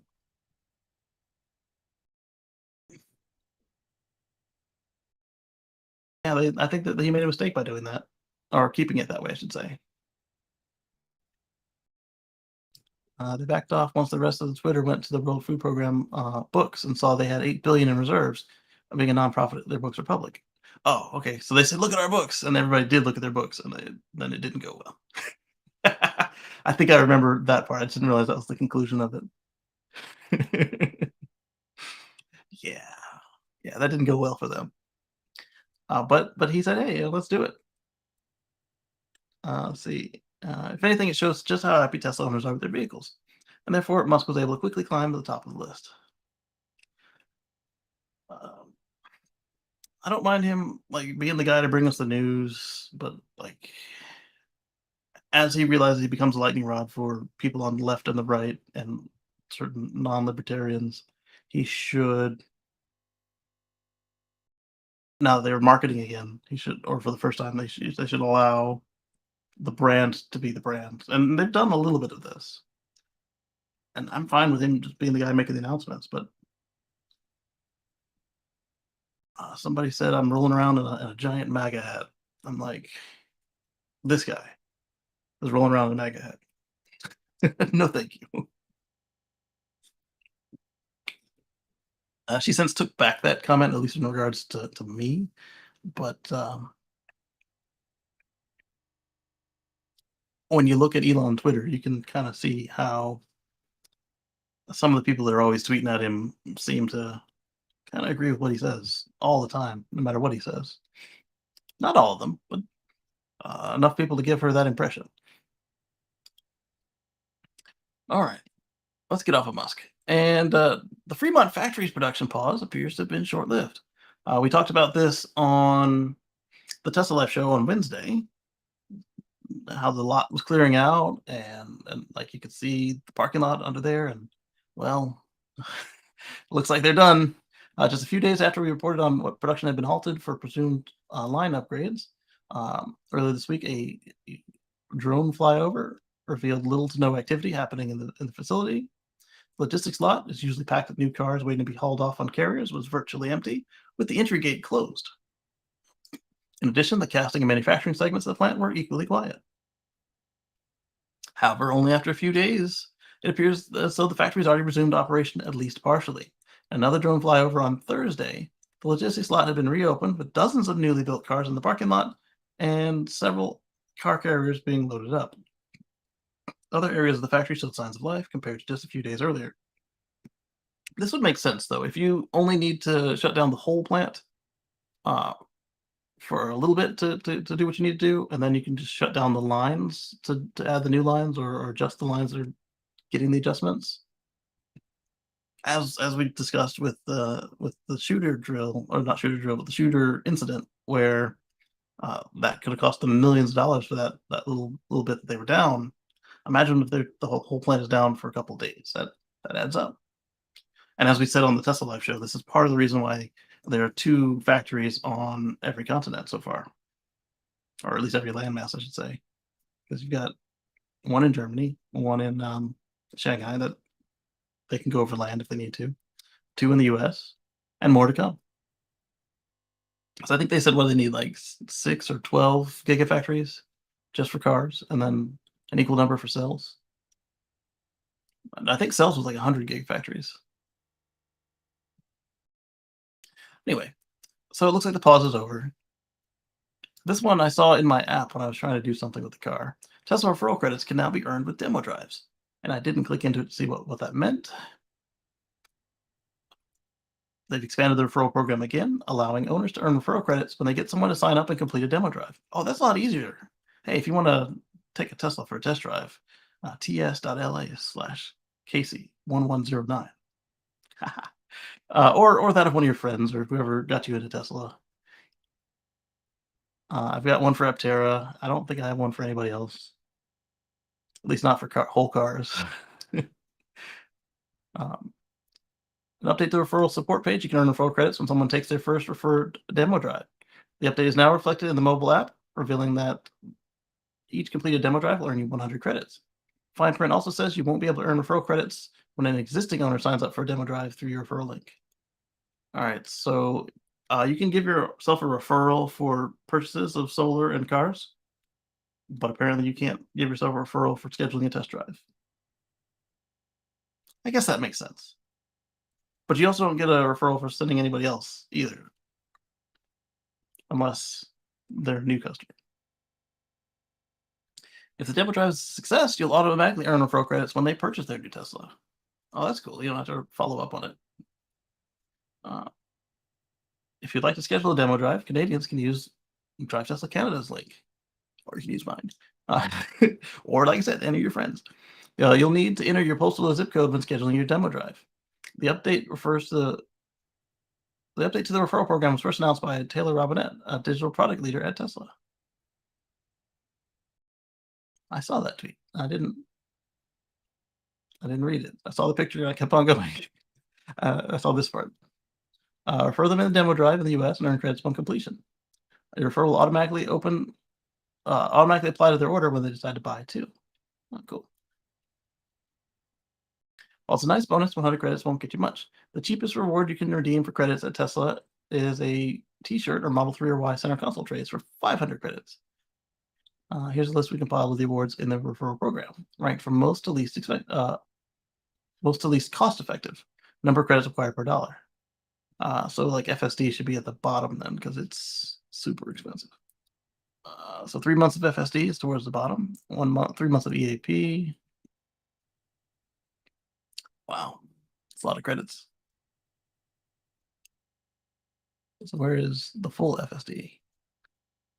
CCS adapter, wow. Interesting. Oh, that's Canada. So over here in the USA. Roof rack, scoop tie. I don't see the months of EAP and FSD. I don't see the full. I guess just look at the price. Yeah, I don't see anything for 15,000 in there. Anyway, any comments? Oh, did not see this before. Let's look there. Tesla's raffling off one of the first Cybertrucks, but only in the US. This is from May. I don't remember this one. We're introducing referrals to the US. I remember that part. One lucky owner a chance to win a Cybertruck. Cybertruck is expected to enter production this summer. Still is expected by the end of the year. Still by the end of Q3, according to Musk. You need to earn at least one referral. So I wonder who won that one. Tesla's not very big on saying who won the award. Well, 3Y referral earns you 2,000 credits, and SNX referral you at the time. This changed since then. Okay, and that was an option there. Okay. Moving on. Almost to the list. Multiple new electric models are selling for thousands under MSRP. So this goes back to the whole, oh no, cars are building up on lots like they used to be. The sky is falling. In general, EV prices are drastically lower than they were this time last year. Some of it's a case of the manufacturer lowering prices to something reasonable. Other cases, the fact that the dealers aren't adding a $15,000 market adjustment, or shoot, we talked about the Hummer and the Ford, 120% market adjustment fee. So your Lightning was supposed to be 79,000, and he was selling it for 140,000, and then the Hummer was supposed to be 200,000. He was selling it for 400,000 and change. And Steel is beginning to sell plenty of models at or below MSRP, just like it always was, except during the shortage of the pandemic and all that. New study about IC cars. IC are explosions in the engine bay. The average price of a new car is 8.5% above MSRP versus 10.2% in July. So they're still getting you if it's above MSRP.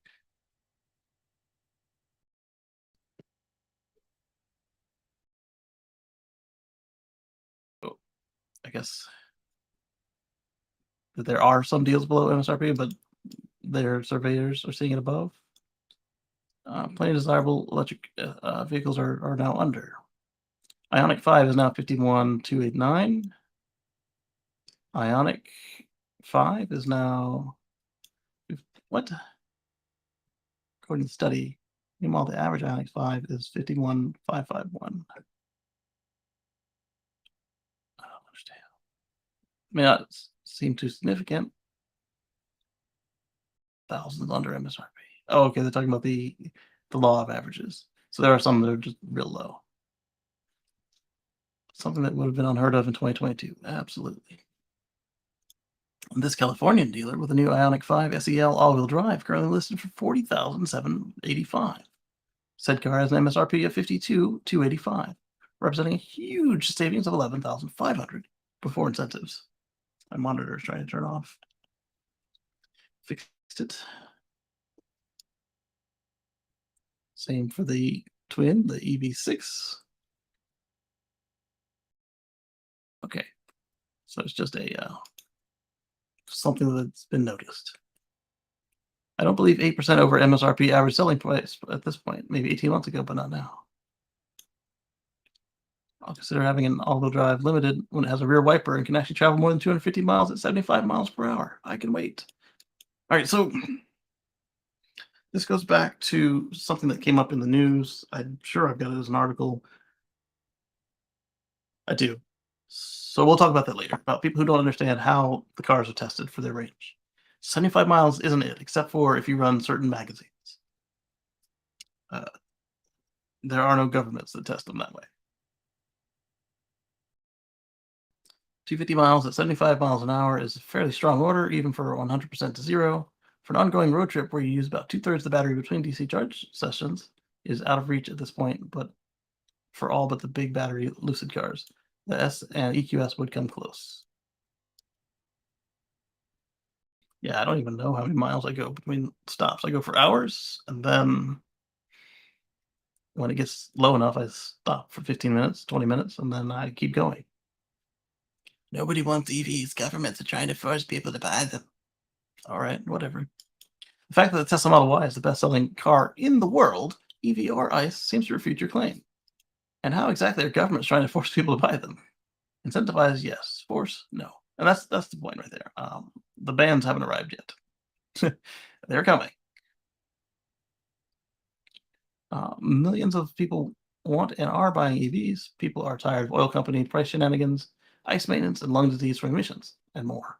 Governments are still handing out billions every year in subsidies for oil companies. This needs to stop. Agreed. Just wrong. Oil subsidies are left-wing myth, and modern ICE cars are very clean. My wife and I own 2 EVs, but I am fact-based, not propaganda-based. Well, if you're looking for facts, it's very easy to find some of the incentives available to oil companies. Let's try now.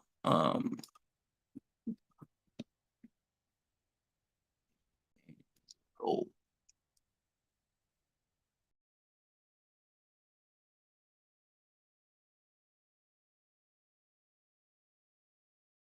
All right, so right there, there's a fossil subsidy right there, coal and carbon capture. You get to keep doing coal as long as you put the CO2 in the ground or something.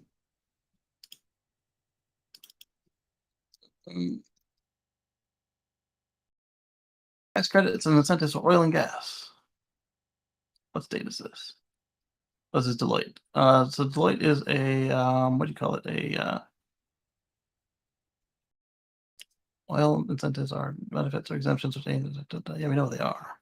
And so Deloitte, accounting firm, among other things, will show you some of them right here, apparently, in their article. In a low price environment, credits and incentives talk with Deloitte. You get federal tax credits. For federal income tax purposes, there are several provisions in the IRC which seek to incentivize oil and gas production, specifically the marginal well tax credit. And then, yep, see right there, dude, you're wrong.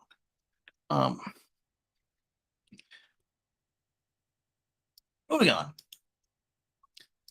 So, like I said, I was criticizing manufacturers for being Midland or worse.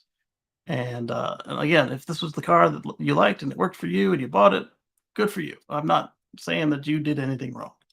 All I'm saying in this case is that Mazda could have done better. They could have put a frunk in this thing. They could have given it more than 100 miles range. They could have not brought it back to put in a freaking rotary engine. Less than 600 units were sold in nearly 2 years. Mazda will discontinue the MX-30 in the United States. Was available only in California in very limited numbers. During 2 years, from September 2021, when the first units arrived in the sales stats, the Japanese company sold only 571 units, including 51 in the second quarter of 2023, down 35% year over year. Model X sales in the US, 181 the first year, 324 in 2022, and then in the first half of this year, just 66, for a total of 571. That's impressive. Now remember, this is a 100-mile car for like $35,000. Yep, right there, 34,110. EPA combined range of just 100 miles or 161 kilometers. The lowest among 2023 cars was hardly competitive. Mazda says in their press brief, our current U.S. electrification efforts are focused on large platform PHEVs, such as the first ever 2024 CX-90 PHEV and the upcoming CX-70 PHEV, as well as introducing the CX-50 hybrid, so not even a plug, into our lineup to address the specific needs of the U.S. market. Goodbye, Mazda. Goodbye. We'll see if they even adopt the NACS, because you don't need fast charging on a hybrid. You just don't. It's nice to have, but you don't need it. So will they put a J1772 on there, or will they put a NACS port? I see them not putting a NACS port to discourage people from trying to fast charge it. But at the same time, a NACS port should be cheaper, and it's smaller. You don't get some of the benefits by not being able to DC charge it, but It'll be interesting to see what they do next. The CX-90 has an all-electric range of up to 26 miles. Wow, a whole quarter of the all-electric car. Total range of 490 miles. And again, if a plug-in hybrid works for you, I'm not saying don't do it for you. It worked for me. I did it twice. I'm saying in this day and age, the manufacturers don't need to be making. They need to be making compelling electric cars and making sure that they assist with the charging station rollout. So that way, if you have a multifamily dwelling situation, townhouse, condos, apartments, just no off-street parking, that you have a place that you can charge them up comfortably and quickly. But if that is you, a plug-in hybrid is probably more convenient than any of the affordable EVs. That's right, Dan. JDAX in his house. I really hope they call it JNAX instead of J3400, which is still better than J1772, but it's a stupid name when you've already got a real name for it. Nax. Toyota is dragging these companies down with itself. Yeah. It was a California compliance car. They didn't want to build it, and it showed. Short range, low sales, and built in low numbers, and price high for what it offered. Yep.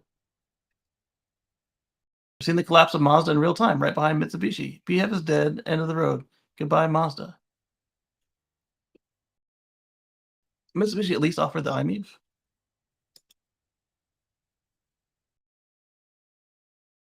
Yes, that's also a 100-mile K car in this case, but they did it when electric cars were super expensive. So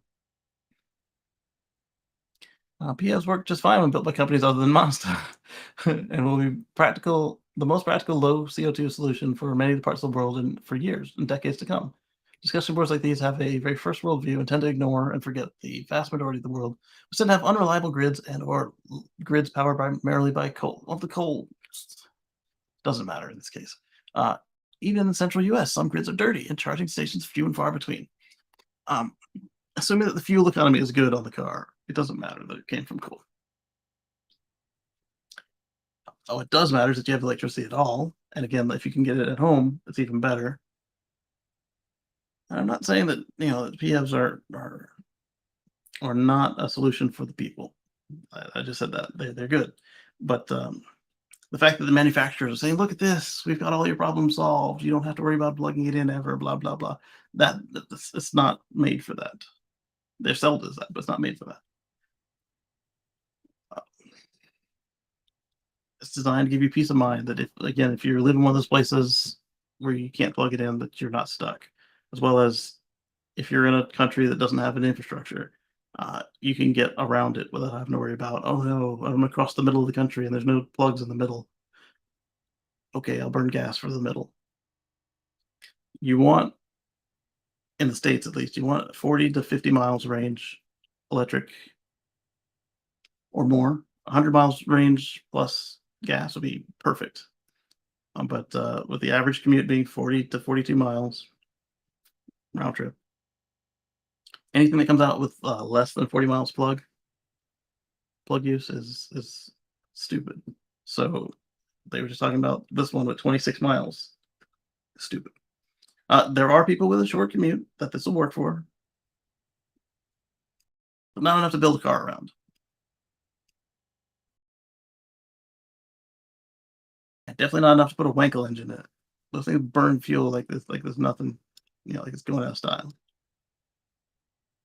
It's a little easier at a constant speed, but not much. Tesla rolls out one EV every 40 seconds at Giga Shanghai. At Giga Shanghai, workers shared information in a video.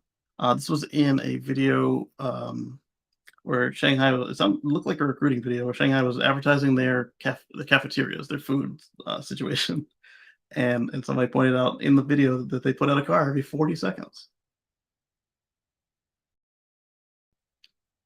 Let's see.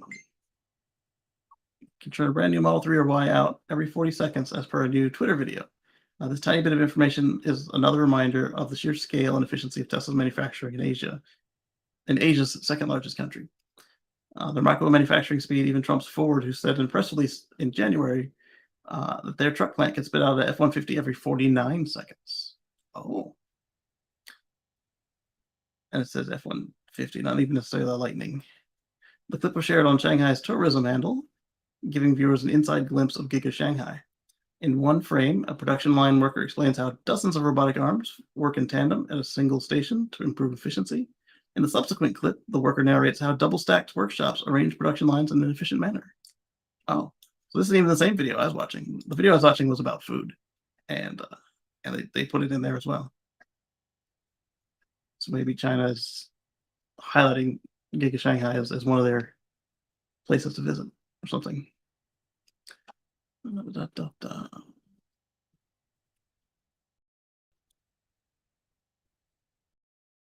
So this one, I'm curious where they're going with it because we know that the Semi uses MCS2 currently, and this person is asking, will the Cybertruck be compatible with the Semi's megachargers? The current prototype is shown with the NACS charging inlet. Anytime we've seen the charging port on the Cybertruck, from this prototype with the door handles and the fuel flap, down to the latest release candidate, they've always had an NACS port. At the Semi unveil party, not really unveil, but the first deliveries to Pepsi, they told us that the Mega Charger can charge the Cybertruck and the Semi. The cabinet can, but right now, the Mega Charger is using MCS2 for the Semi truck. So something's got to change. Either they're going to change the port on the truck, which I really doubt, or they'll change the port on the Semi truck to either MCS3 or NACS. I'm betting NACS, but I'm also wondering why it's taking them so long. Let's see, launch Cybertruck's just around the corner. Some wonder whether the all-electric pickup will be compatible with the semi-charging infrastructure or just with general NACS. Last month, we saw the Cybertruck test vehicles with NACS. Meanwhile, Tesla Semi is equipped with a completely different and much larger charging connector, which we reported on previously. Below, we can see the Semi's charging in that left image and the initial prototype image right. All right, did the picture not load? Picture did not load. Refreshing.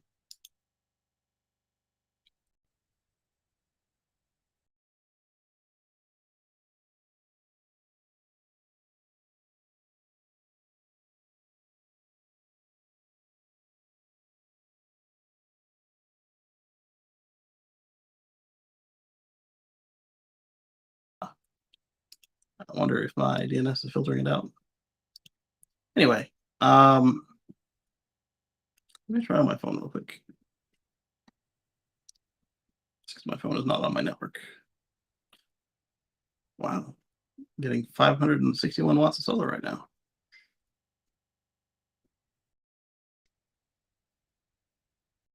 Not bad. It's on the battery packs with the two 400-watt portable panels. All right, so I need inside EVs.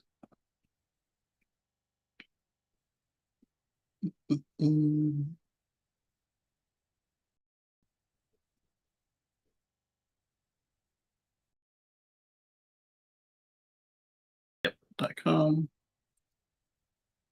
Then I need a picture of the Cybertruck.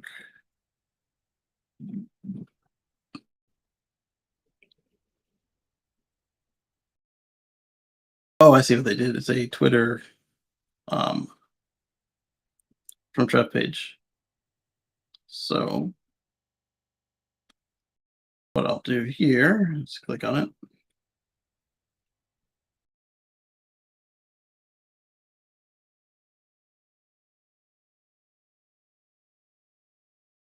Then we'll copy the link and put it in the notepad. And then we'll just pull it out of the notepad. See, now this would be easier. If I had an iPhone, I could shove it at the computer, but I don't. Let's go to the notepad.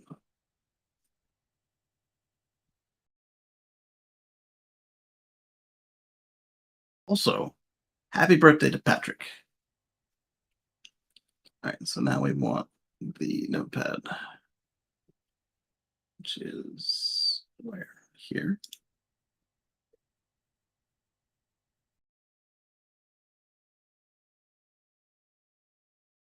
Copy link. All right, so Next connectors promise to offer a charging capability of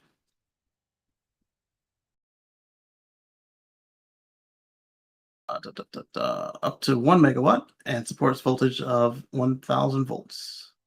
That's uncooled. It will. It can go higher as long as the surface temperature stays within the spec. 500 volts in the current version and 1000 in the second version in the future.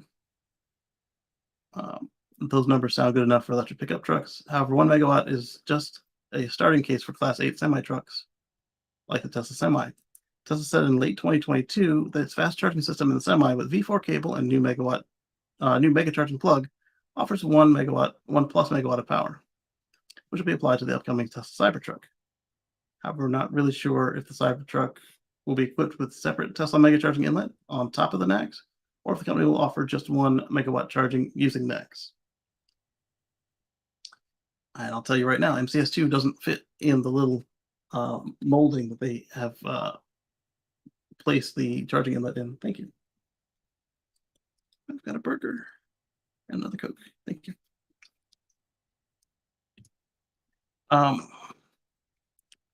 So I don't see them. Using MCS2 is also not a good idea because it's got intellectual property issues right now. The blades on it are disputed as somebody else's patent.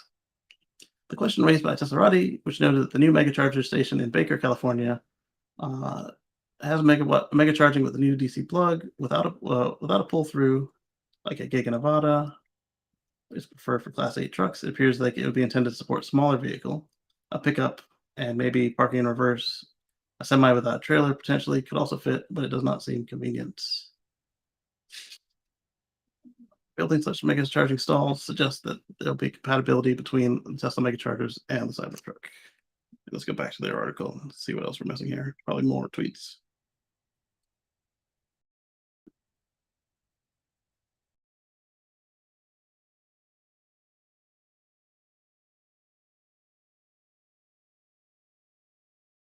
Oh, they just have a big old gap in the article. And then this, I don't know if this one is a current truck or a prototype truck.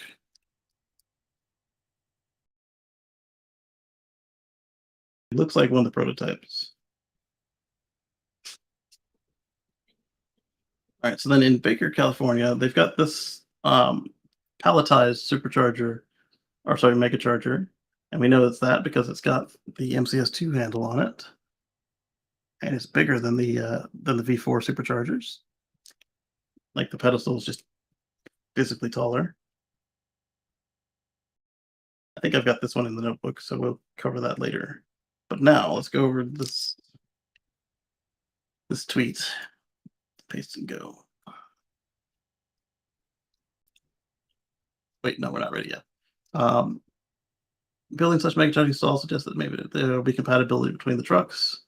Compatibility can be achieved through the installation of 2 charging inlets, NACS and MCS, on the vehicle side, or the use of adapters, standalone, or built into the charging stall. That's also a possibility. It's worth noting that Tesla's focusing on its own proprietary solutions. Tesla NACS connector for cars is expected to be gradually adopted by the entire industry. Update and correction: the case of the Tesla Semi, the vehicle is expected to be compatible with Charin Megawatt MCS version 3. Okay, so they will have to change this one way or the other, because MCS 3 is the one that they want you to use if you use MCS. However, as of today, the semis are equipped with version 2 of the connector. We initially thought it was equipped with Tesla's in-house solution. Nope, I was saying that the whole article. As the MCS is expected to be commercially released in 2024. So this is what Tesla could have done with the Roadster and the Model S, but it would have killed the company in labor and parts to have to recall all the cars and switch out their charging plugs. All All right, so I'm curious in the comments on this one. I'm also curious what their link to the MCS3 is. All right, so that's the one we looked at before. So here's their article on MCS3. That thing is huge. It looks small in the pictures, but it's huge. Look, that's MCS3 in a person's hand. It's a two-handed operation.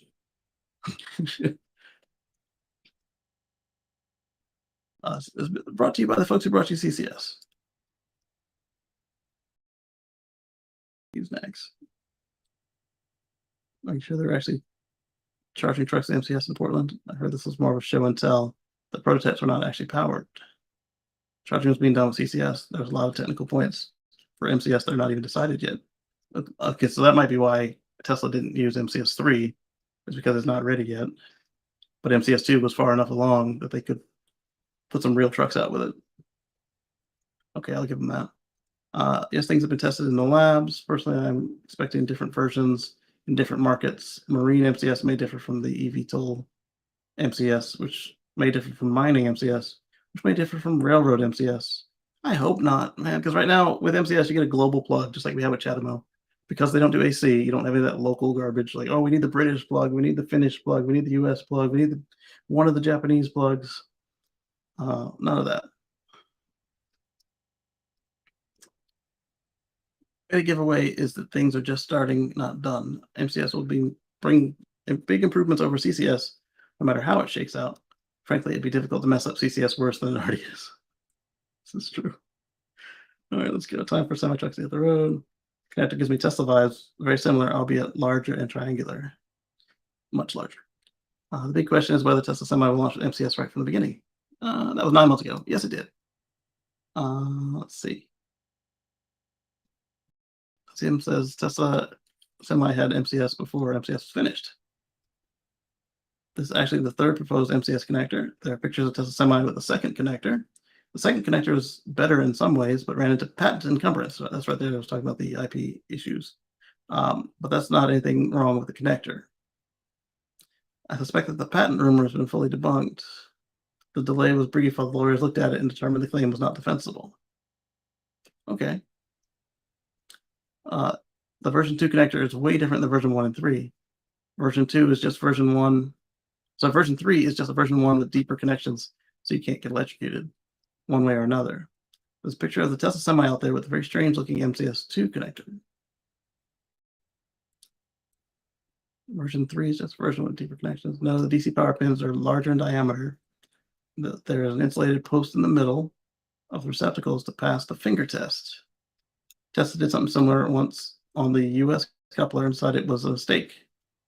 There are also more small pins for communication or whatever, still trying to decide how to mess up too. And the ground pin, or never mind, don't get me started.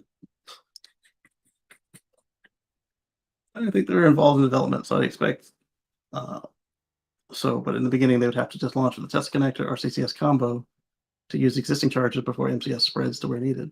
Well, don't forget they make the chargers too. So let's go back to the other one.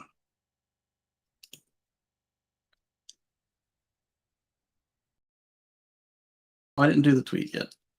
So before we go to the comments, let's look at what the article is trying to show us with the tweet. So the Tesla prototype had this, and they didn't want us to take pictures of it.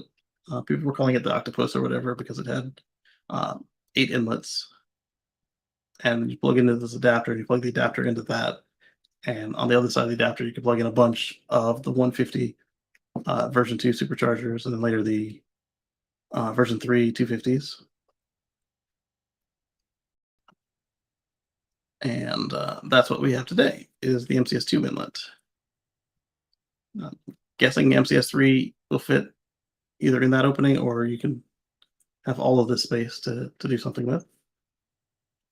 Looks like a bigger, beefier version of the Model 3 and non-legacy cars charging flat. Moving on.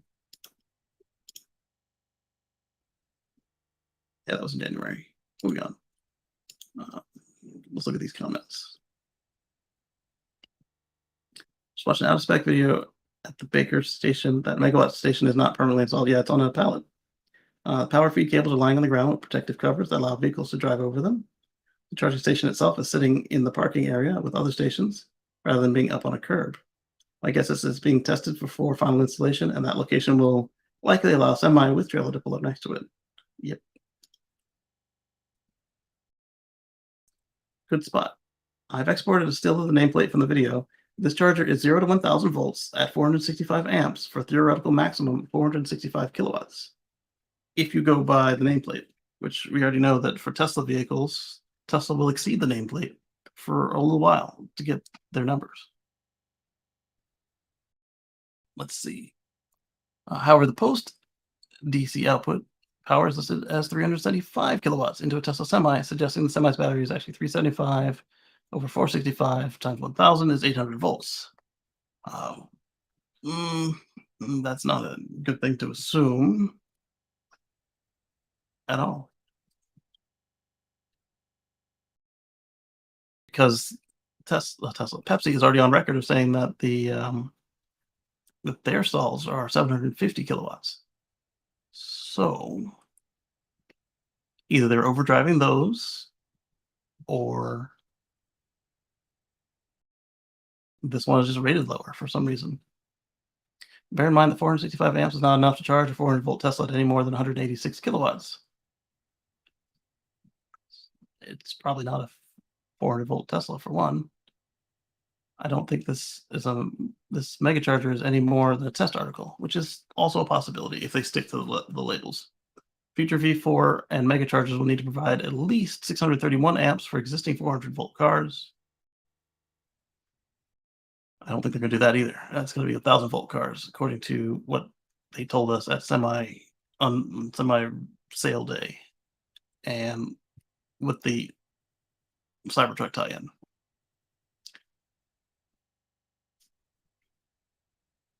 That does sound like testing. No pull-through stalls only make sense for parking a tractor cab between jobs, which would be a limited need. Strange discussion, as the Cybertruck doesn't need a megawatt charger. It can't use the power. Says who? Peak charge of the best 2170 cells is 250 kilowatts and 75 kilowatt hour Model 3s. Because the battery is charged at 3.3 C. It's very high, perhaps the highest in the industry. S and X can be charged with 2.5 C, and they can also charge at 250. They also have bigger batteries than 75.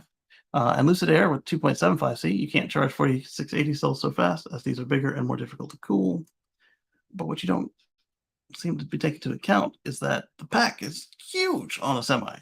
Patrick has told us what 700 to 900 kilowatts in his calculations, kilowatt hours, and so that's going to make those numbers a much smaller C rate.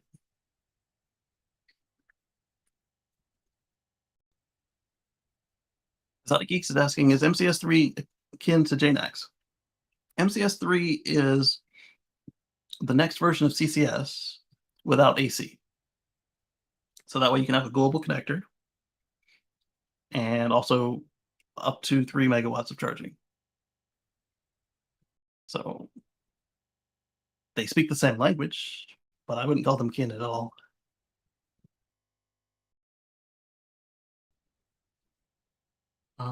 Let's see. Strange discussion as Cybertruck. That's the same guy saying that. Let's bet the Cybertruck has a 150 kilowatt hour battery. A 3C only gives you 450 kilowatts of peak charge, well below 1 megawatt, and max specs. We don't have a max spec. We have a max temperature. Using MCS and 1 megawatt chargers is simply not needed till the advent of solid state cells. I think you're wrong, Joseph, because you're doing this on comparing 400 volt cars to something that's going to be 1000 volts or so. This might be the point overall. Designed for tomorrow, manufactured for today. One can find a modular design with the electronics available today. Design a public charge port that can handle from 400 volts all the way up to 1200 volts DC charge voltage, and possibly from 500 amps to 2000 amps. Yeah, don't limit yourself. I think the answer to that is no. Cybertruck is basically a car with a big battery. Tesla's building several versions of the semis. Those chargers are probably for the urban, shorter version of the semi. Only if it can get them back to most of their charge rate in the legally required break. That was part of their whole selling point for the charging on the semi. Okay. Those plugs at Woodland and showed our MCS plug, the version 2 of the plug. It's a char-in plug as of 2023. The plug is already becoming obsolete. This year, MCS version 3 came out, or will soon be. Looks completely different. And facing the business end of it, it looks like a triangle, but with arcs and curves instead of sharp angles. Where is this Tesla proprietary megacharge? Yep. But they updated their article, so he wrote that before they updated it. You would need 1,000 amps at 1,000 volts to achieve megawatts. Is NACS capable of that? Yes. This guy with more disinfo. Now NACS is capable to give 625 amps of current. It's needed when charging a 250 on a 400 volt model new. It also supports 1,000 volts as the specs of the European V4 show. So it can pump 625 kilowatts for a short time. 1 megawatt looks feasible in similar circumstances. Okay, so he's saying like what we have all deployed can't do it. Yeah, that's true. But he's saying that it looks like if you read the spec, it'll do it. It says right there in the not the label, the spec. If you're asking if NACS can do it, it's in the NACS spec. This myth won't die. Here's a picture of the V4 nameplate in the Netherlands. The Netherlands was the first V4, not the last V4 that we saw deployed. The post is the same as the V3 supercharger, 0 to 500 volts at 631 amps. V4 is not yet capable. V4 is not yet labeled at. Doesn't mean it's not capable of it. Usually doubling the voltage to 1,000 volts for Cybertruck will give you theoretical maximum of 631 kilowatts. Dan says this sounds like something the Amazon EV van would be. Lowish range, but more than enough to do a route and charge at the building overnight. And that's exactly what they did with the Rivian, because they made it front-wheel drive instead of all-wheel drive, and the range is enough for Amazon, but it's not Rivian range for sure.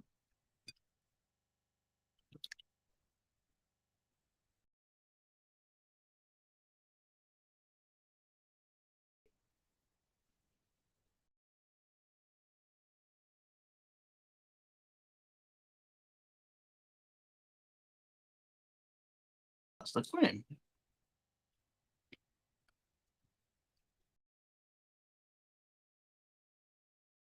1,000 volts according to the specs. Yep.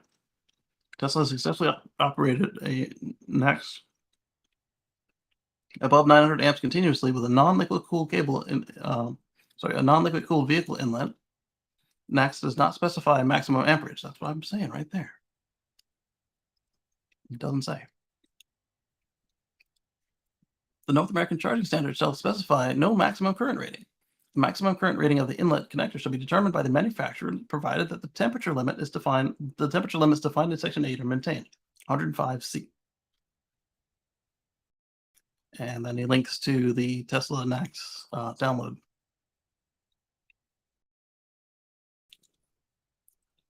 There's a new version of NACS to meet the 1,000 volt 625 amps. Connector is deeper and has more surface area in the pins. Yeah, so that was this is defined right there in the link, and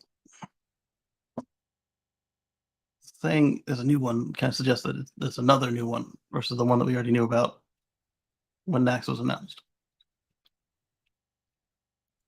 Compatible with existing connectors on cars, but it's not identical. This is true. They have a 500 volt NACS and 1,000 volt NACS, but do not publicize it that way. In the link above the conversation that you're talking about.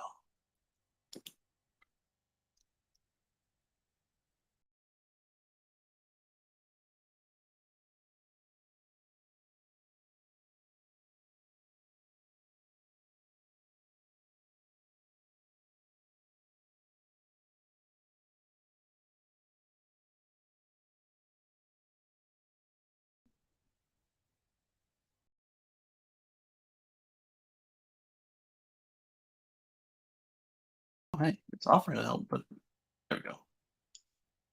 I didn't want to go to his page.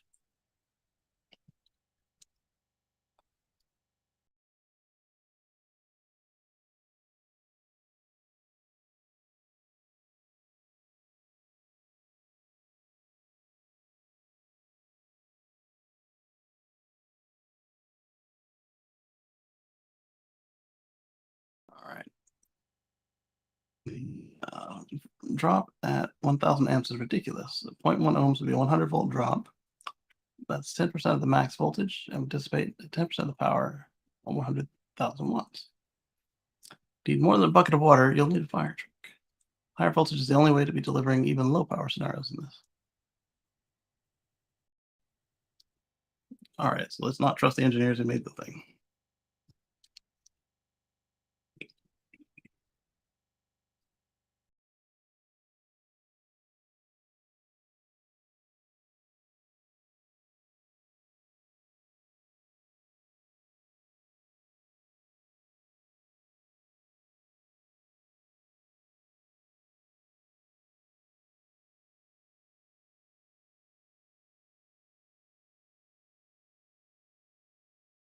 All these people saying it can't be done while you're sitting there looking at the manufacturer who says they've done it sounds like Bill Gates saying that the Tesla Semi is impossible while it's driving around.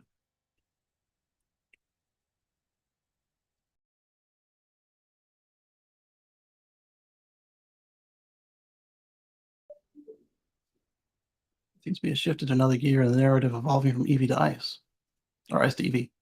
A lot of these online charging challenges seem to uncover actual reliability of the charge port, and charger claims of 150 and 350 doesn't mean much since it's the BMS that determines the charge discharge rate of the EV, of the BEV.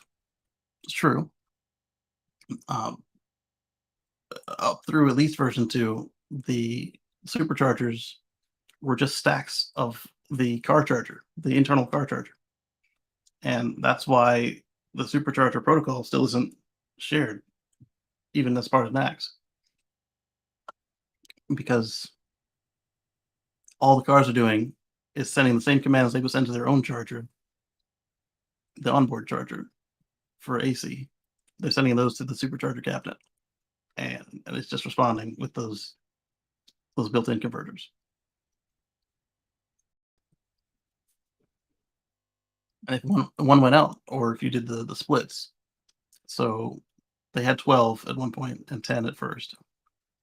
So if 4 of them went to the other car or 4 of them were broken, they could just keep sending the same commands and they would just get 6 out of 60% of what it asked for. Until it got down to where, like, hey, I only want 35 kilowatts because I'm about to finish this charge. And assuming that that was enough that the onboard, not the onboard, the supercharger could supply that, and it would drop to an actual 35 rather than 60% of whatever it could do. Again, Tesla already claims that NACS can handle 1 megawatt. We don't need it. We don't have any details, so that could be some sort of unsustainable peak number. That would be the point. One can talk around physics in the sci-fi world without scientific technology like ambient temperature and superconductors. It's not going to happen on a 2-wire system. Whatever. High voltage DC carries gigawatts over 2 wires. It does. And one has to consider the resistance per foot, the size of the wire, blah, blah, blah. For those gigawatts, we're not talking about feeding a city with high voltage DC. We're talking about public charge ports. Well, they are talking about DC, so I'm not sure why you think you need more than 2 wires. You might want some really big wires, though. If they're uncooled, yes. Another point that seems to concern is that one would go with a 2-wire system as standard. From the vehicle, the industry perspective as a whole is 2 wires of some specific size would be cheaper than several wire pairs to flow the current needed for a particular battery pack. I think part of the reason they prefer 2 is I think UL doesn't really like it if you use I don't know if it's UL or the building code. One of them doesn't like double conductors. Now one is DC to DC straight through, and the EU favorite AC or DC CCS2. It can be DC or 3-phase AC, charged at 22 kilowatt hours. What? Kilowatt. What would require retrofitting EU public charge station infrastructure. All right, that's enough of them arguing about connector. Buying an ICE vehicle is like building a horse in 1910, says RJ Sarange, CEO of Rivian.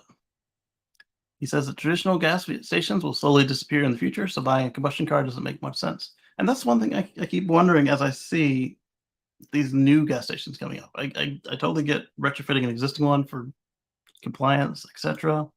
But making a new one right now, unless you're going to get all your money back by 2030, your customers are going to start to drop before the cutoff, and then after the cutoff, they're going to fall off a cliff. I mean, you'll still have some for years to come. Like, I mean, maybe not you, but like, there will be customers everywhere still running fossils, but they're going to thin out. Just like look how long it took for us to switch from horse to an automobile. I think the pictures were like 10 years apart. They're looking at like Chicago or New York or something where it was like one or two cars and like all the rest were horses. And then the same shot 10 years later was like one horse and all the rest were cars.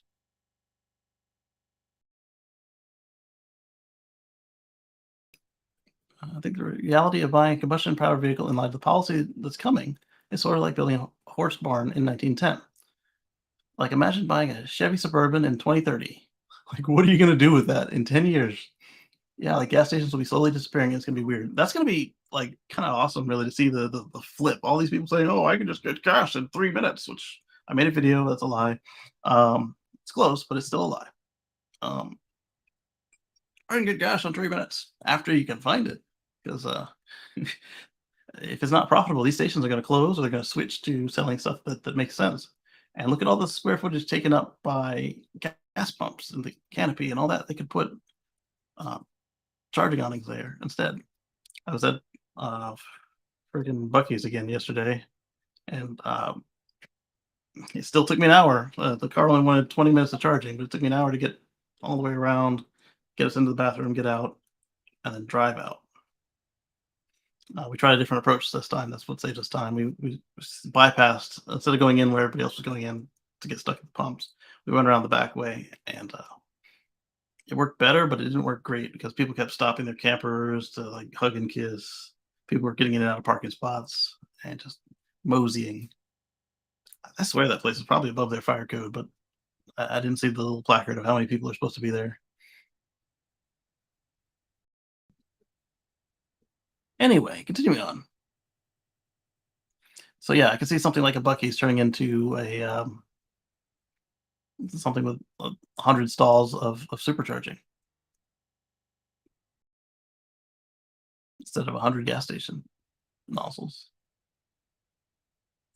Performance envelope and drivability of an electric vehicle make it so much more desirable than the alternative. Yeah, that's the other thing I was looking at when somebody was talking about the e-fuels and how they are carbon neutral in theory.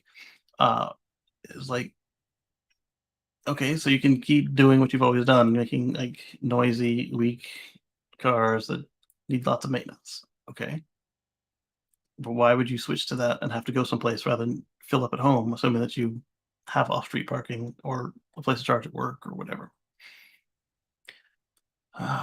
Buying a non-EV just feels old. Aside from carbon emissions, environmental responsibility is just not interesting, said RJ for Heat Map. I mean, yeah, it makes lots of noise when I push the button. It goes vroom slowly.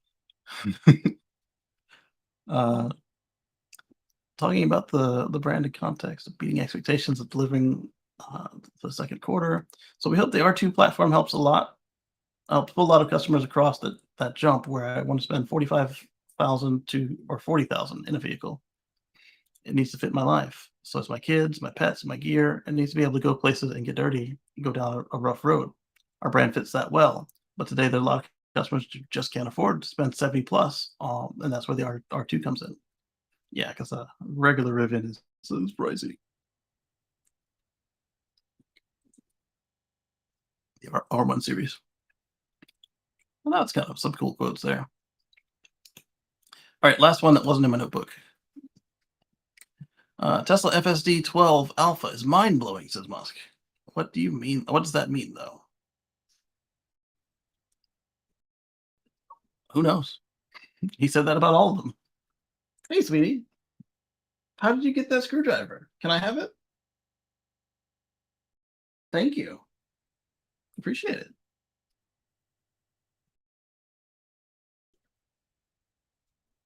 Bye bye.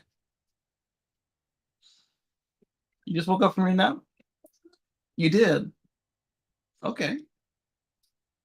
She's walking like Lurch. Handed me a screwdriver.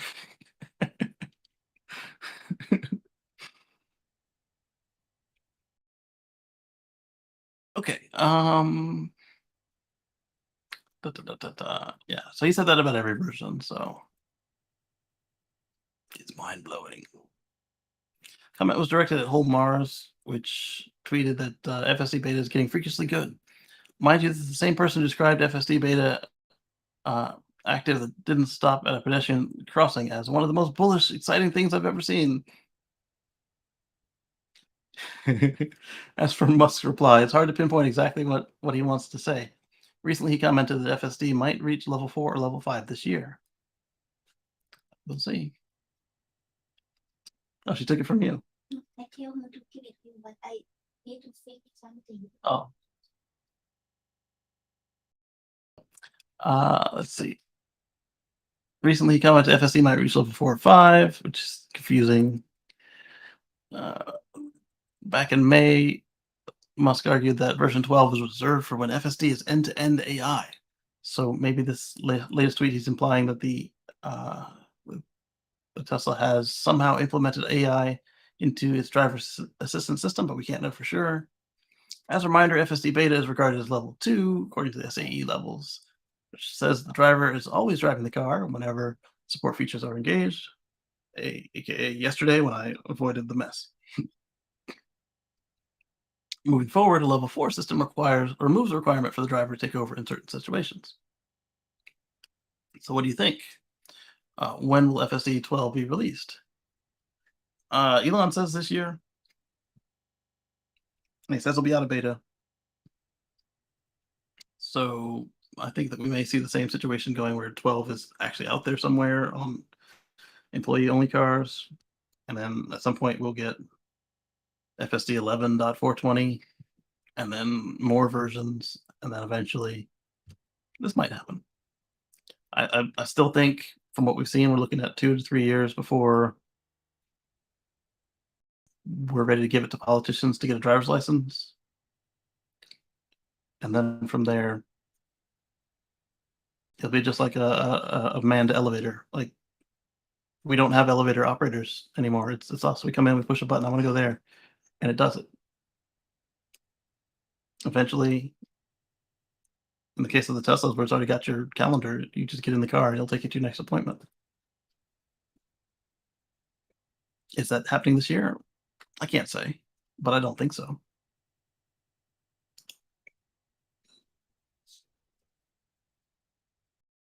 Maybe how did you get this charging cord?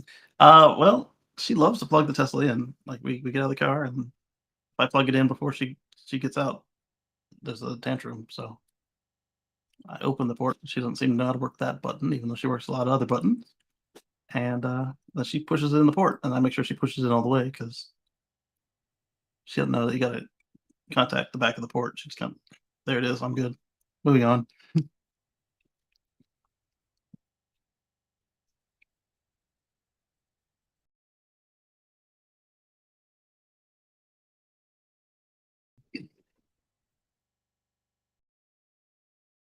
I remember really looking forward to the new FSD. Last time Elon said it was mind blowing. Turns out Elon's mind is more easily blown than mine.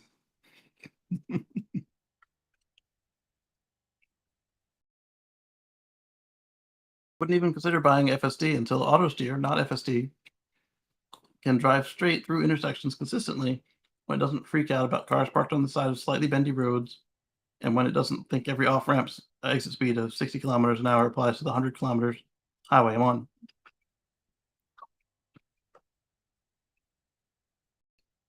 Some of that is already solved on the FSD beta. Some. And then others, it'll still make the same mistakes on the beta. So the current version sucks bad then. I accept your apology, Musk. Predicted over a year ago that this would be a game changer. You find mind blowing from a guy who's been known to light up a doobie during a podcast or has been exposed as on ketamine. There are more things. The more things change, the more they stay the same. Hi, sweetie. You giving me painter's tape? Thank you. I've got painter's tape now. Oh, you want a piece because you think they're stickers.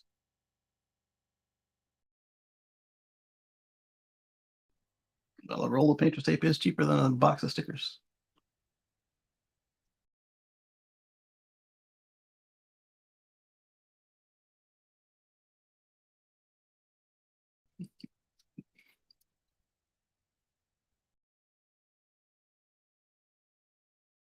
Let's see.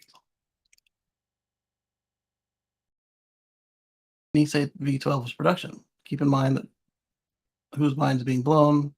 The guy thinks the letter X is a great product name. Thanks for making me laugh out loud in a crowded coffee shop. Couldn't have said it better. Only Elon knows yet it could become a cultural plane based on X. One has SpaceX, and then there's at least an attempt to rebrand Twitter as X, Extreme Sports, and then Malcolm X, Dos Equis, X. Now all he needs is a pronoun front person to sell his X to the world. I don't know what you're getting at there. FSD is only one layer off from LSD, and I've read that LSD is mind blowing. Perhaps he made a typo in his tweets. She's low key telling you she wants to make something. She might be. She might be very well because she's seen me make stuff before. She didn't like the last thing I made her. I put her crib back together from the move. She doesn't like to sleep in the crib. Wakes up screaming. Ah, where are you at?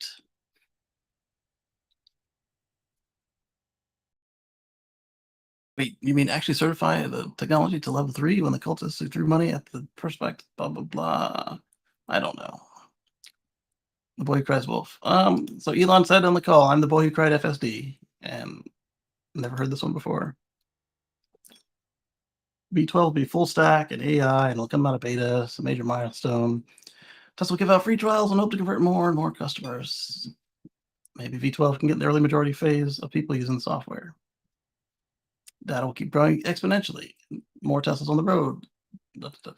Long-term prediction is FSD will be legal without paying attention in 2025. So like me, you don't think it's right around the corner. I think that it's still feasible, but in the end, it doesn't even matter. It's 25, 26, 27. What matters is getting it developed right here, right now, and we are witnessing it. And some can even participate in development.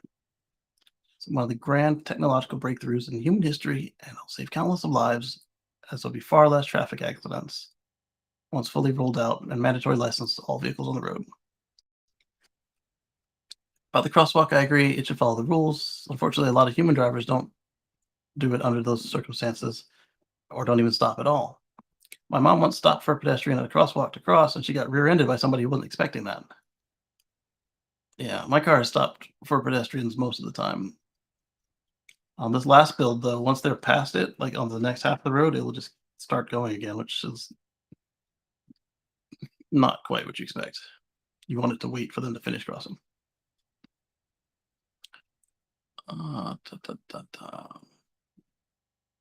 So yeah, one of the many examples where automated driving system can improve road safety. Fortunately, the 1.35 million yearly traffic deaths will start to decrease rapidly once they first get to 10x and later to 100x better than human drivers. Exciting times. Dan says, X-Corp is an actual thing in Marvel Comics.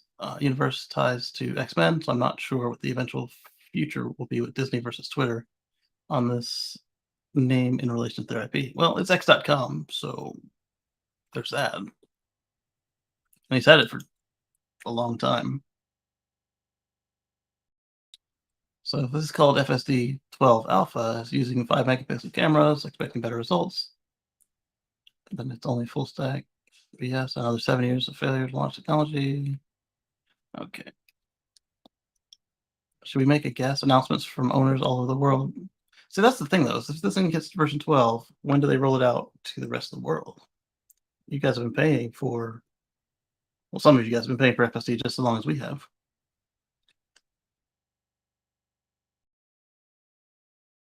It's mind-blowingly bad.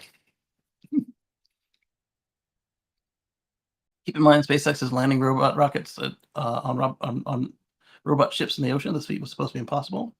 Yeah, that's how mine breaks at red light sometimes. Like it feels like it's doing a hover slam. Like it just keeps going at full speed and then hits the brakes. Not enough that you can like spill stuff, but way more than it's comfortable. It just hits the line. I'm like, well, that was uncalled for. You could have regened all the way down. VFX industry has been creating entire 3D worlds and tracking camera shots with one camera's data since the early 90s.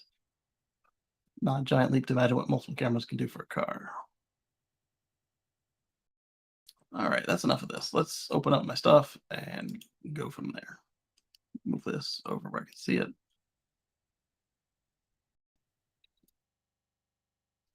All right, so I got tweets, or whatever they're called now, X's. The tweet doesn't exist, so I have something else. Well, that's unfortunate.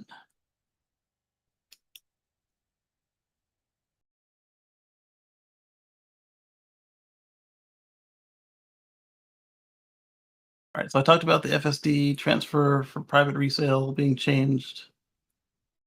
Oh, we don't need to spend time talking about the article. Um,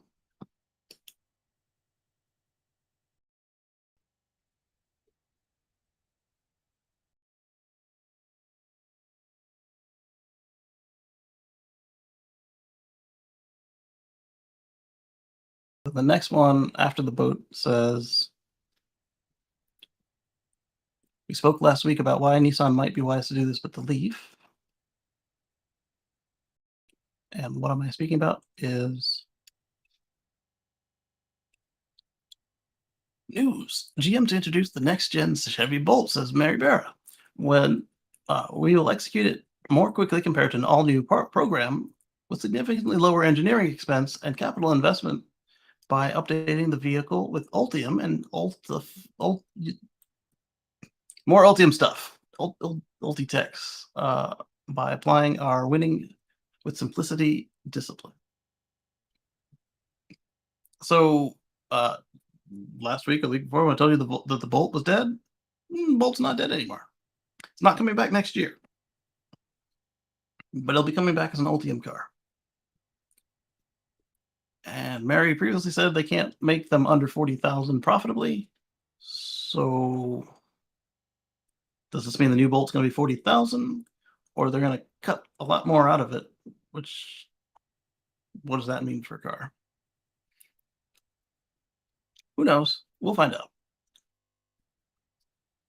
After Barry said in May that they have no outlook to produce a less than 40,000 EV profitably in this decade. Sure, Jan. Make an EV Suburban. You can make a lot of money on that. Oh snap, they're going to use their winning with simplicity discipline. Game over. I bet they integrate some of SkyActiv technology from Mazda to pair with Ultium and Utilify tech. So exciting. They produced Bolts for 2 years that were just fine. It's the 18 and 19 models that develop problems. Referring to somebody who said, sure, Mary, I'll believe it when I see it on the road and batteries not catching fire. So stripping down an already stripped down auto. Checks notes. Okay. I guess I'm the contrarian here, but I think this is awesome. Bolt is a good entry-level EV. Yeah, it's a great car for a good price. Updating it with newer batteries that can support DC fast charge is a winner. Is it sexy? No. Because it was needed to really get the market moving. You betcha. I'll consider it GM's electrified version of the Malibu Corolla Sentra Civic. We need more of those. Yes.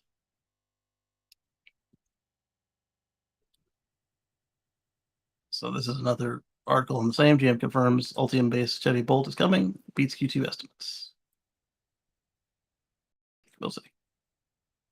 Don't hold your breath. Let's see. Just pulling a couple more articles up, or tweets, or both.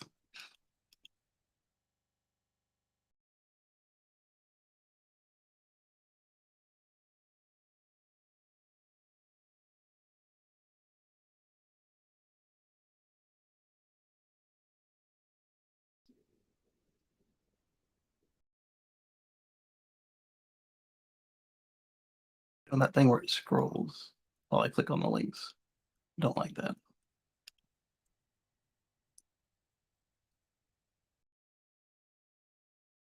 Yeah, get them all. It doesn't appear to be freezing.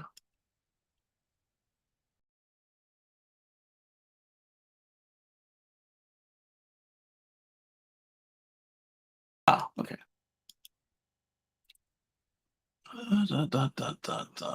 Share this tab instead. So Tesla NACS and CCS available in new high-powered charging network across North America. So this is a bunch of automakers have got together and decided that they want to do their own supercharger style network. It's going to have CCS plugs and NACS plugs, and it's coming from a group of 7 automakers. So it's going to take time to see anything happen. They've just made an agreement. So then from the agreement is going to come actual planning and implementation and big egos. And these are the same people that brought us CCS 1 and 2. So it's going to take a minute. I mean, look, MCS 3 still isn't done yet. Or any MCS, really. That's interesting. I'll have to look at that. I think this is one of the ones I pulled over. We talked about that last week, about how it wasn't fair to the Amazon shareholders.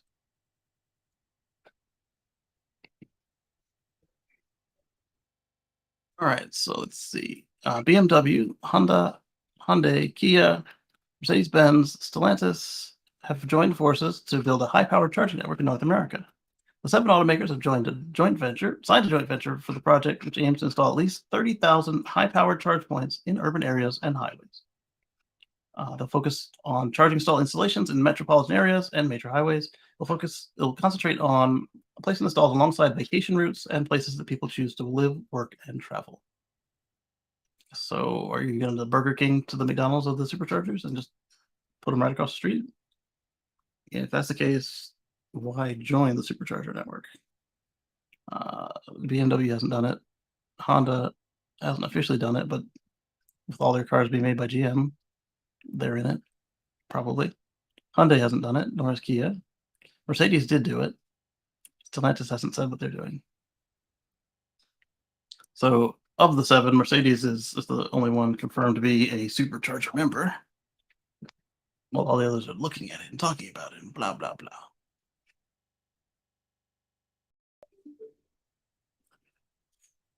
Focus on comfort and charging ease. The stations will be in convenient locations, offering canopies wherever possible and amenities such as restrooms and food service. Retail operations either nearby or within the same complex. A select number of flagship locations will be equipped with additional amenities, delivering a premier experience designed to showcase the future of charging.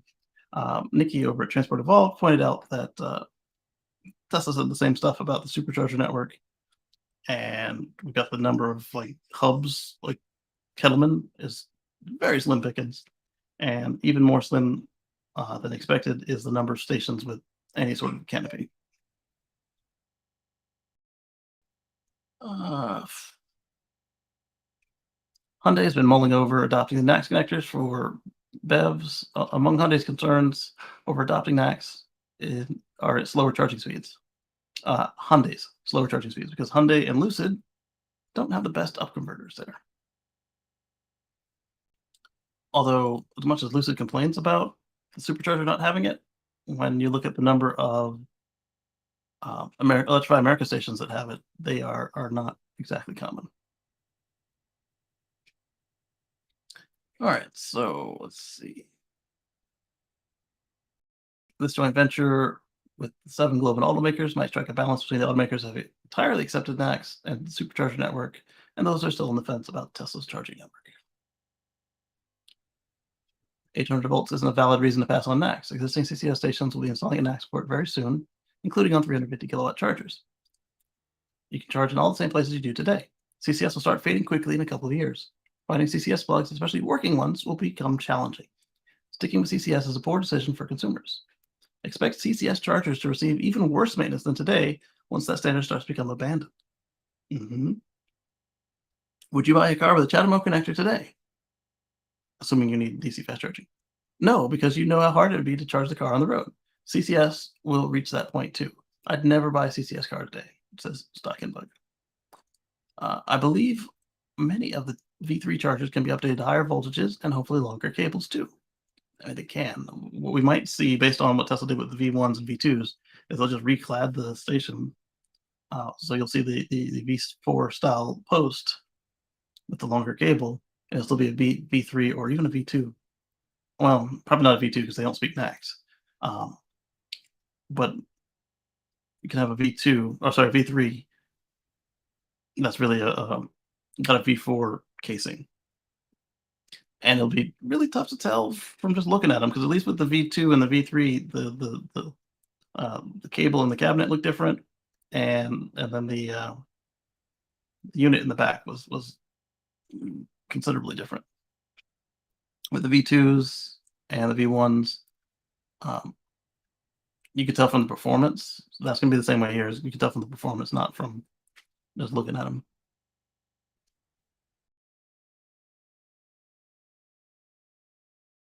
Let's see. Eventually, CCS will be phased out. Yep. U.S. managed to phase out leaded gasoline a mere 23 years after the new cars switched to the new nozzle for unleaded gasoline. Of course, it will go much faster with CCS, assuming low-cost adapters available. Yeah, because there was less time for it to be out there. I don't see things being phased out for a while. I initially expect a lot more CCS as Tesla deploys stations with magic docks to be compliant. Other companies will add NACS to existing stations, but aren't going to take away CCS used by existing customers. I expect an interim period where most chargers will support both. Yeah. I thought Stellantis was going to go bankrupt switching to EVs. How do they have money to waste on a charging network? Fauci says, they don't want to spend money. They want a piece of the infrastructure plan money. Yes. And that's what this is. Hopefully they're held accountable and produce a network that is reliable and cost-effective as Tesla's. More chargers is a win. And that's the good thing about this particular bit of government money, is it has to have a certain amount of uptime. Doesn't make sense for them to put CCS in there when they're probably a couple years out before they can really get started. By then, all their new cars will be NACS, and adapters will be available for pre-NACS. So they're adding the expensive CCS cable and all the components needed to make that work, but it'll be obsolete before it's even installed.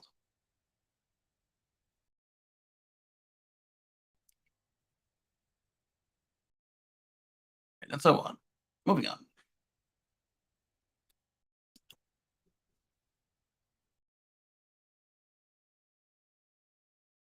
This is one of my tweets. Let's check my tweets. Close that alpha, FSD alpha.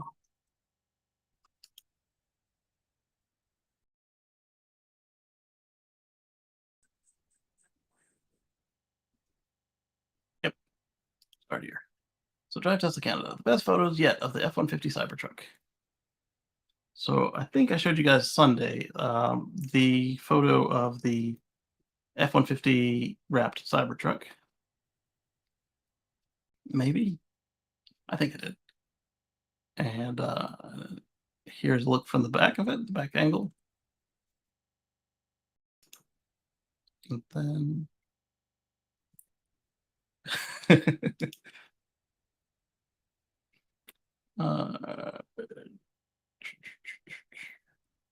it's not all.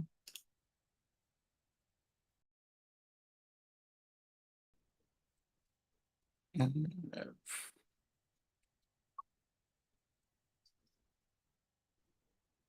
sorry, I'm looking for the other pictures, but I don't necessarily see them.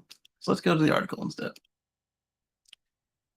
There's the other angle of it. That one looks a lot more convincing. Looks a little bit like it's got a topper on it, and the topper was just sliced in half. That's actually kind of cool. I didn't notice that detail before. And then as we saw from the rear shot, the brake lights appear right above the fake brake lights. And then you kind of got the I don't know. This was a clever troll. Like they just kind of just sliced off the truck. It's funny to me. This one should have more of the pictures. There was the picture in the bay. I think I showed you guys that. Follow that F1 Cybertruck. Follow that Cybertruck.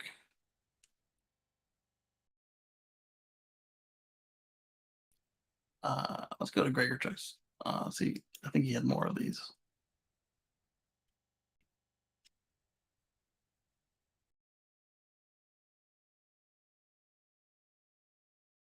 Let's see. Best interior shots I've seen today. So well done. Looks spacious. Seats appear vented. Note the button labels appear covered. Dirty, well-used truck. The roof is transparent as expected. No rear display. No rear display. You meaning on the mirror?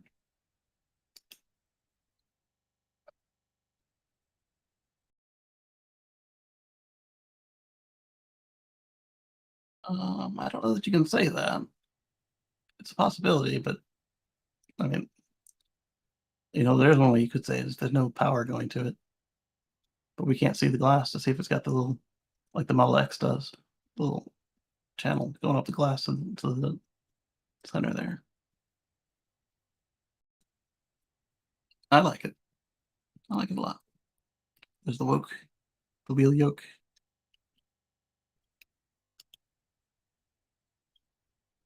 And he asked for it. My Cybertruck lock screen image from yesterday. Enjoy. A video of the Cybertruck being built was posted on the Tesla Cybertruck Bookface group a few days ago. Continue to release candidate builds, ironing out the kinks.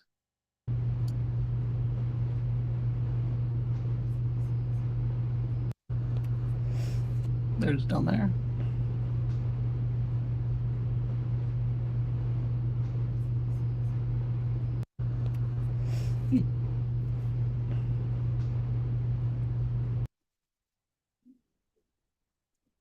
It for X for iOS is live. Bird has been set free. More and more.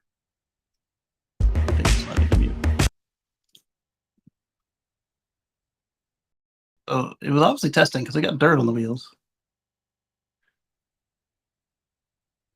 Well, they put it on a transport truck. Interesting.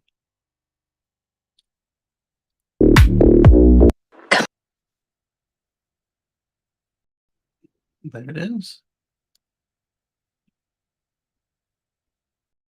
There's another shot. Holy deal of the day. I used extended range Lariat Lightning for under 60,000. 57,998. There's another one of it driving down the road.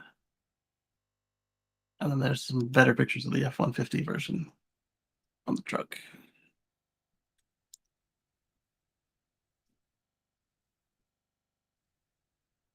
with the vault open, that window actually kind of looks cool. I think I'm gonna wrap mine. I think it's gonna be a solid color. I don't know what color yet. I think I'm gonna do it in my house. Because why not? It's square, right? How bad can I mess it up?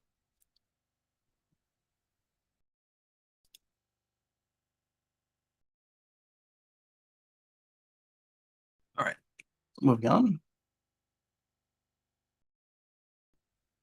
Right, so we were talking about X-Shore. Or actually, we weren't, but we were supposed to. X-Shore begins first boat deliveries of its more affordable electric boat. How is it affordable? 26-foot electrics for just $330 US, $330,000 US, sorry. Excuse me, 21-foot is at 139,000. That's a lot more affordable. Proven to be much more attractive entry point for boaters. Well, there you go.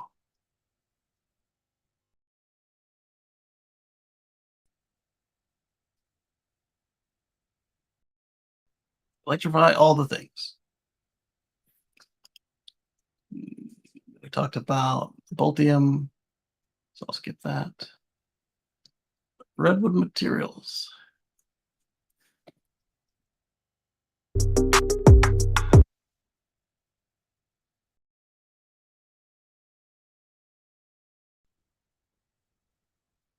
Together, we can make consumer battery recycling safe, effortless, and free. Our Consumer Recycling Advocate Toolkit spans the basics of battery and device recycling to the efforts shaping our clean energy future. Let's close the loop together.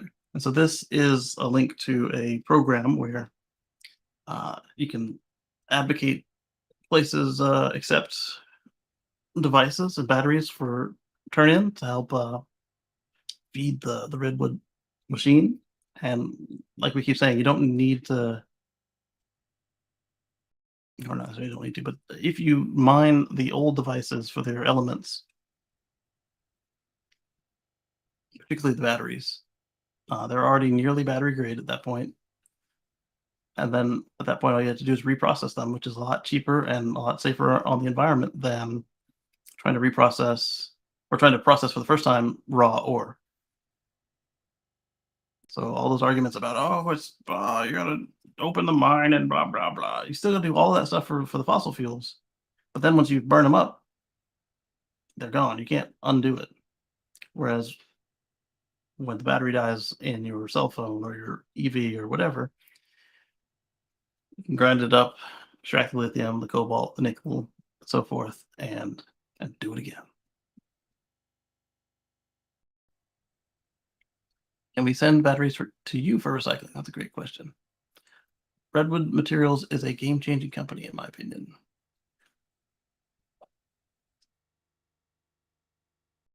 Right now, next to SpaceX, Twitter, this is my number one most sought after private investment, Redwood Materials. FYI, I'll be an investor in the company soon. This is Tesla Economics. Got it. When Canada, the Consumer Recycling Program Advocate Toolkit. So they'll send you a brochure, and then you can push your local government and local stores to take consumer devices on for recycling. I'd love to see some drop-off centers in various cities in Texas. Any plans for that? Well, Mr. Green Texan, go to the link and get a brochure. The battery recycling will be the new energy economy as in the second half of the century, for sure. Sooner than that. I hope your company succeeds. Practically impossible to make something effortless and or free. Battery recycling is a necessity for the renewable future, but there's no way it will be free. You're trying to tell this to the company that's offering it for free. This isn't just some random person tweeting on Twitter. This was the company. It was the company. Redwood Materials. If they say they're going to do it for free, they're going to do it for free.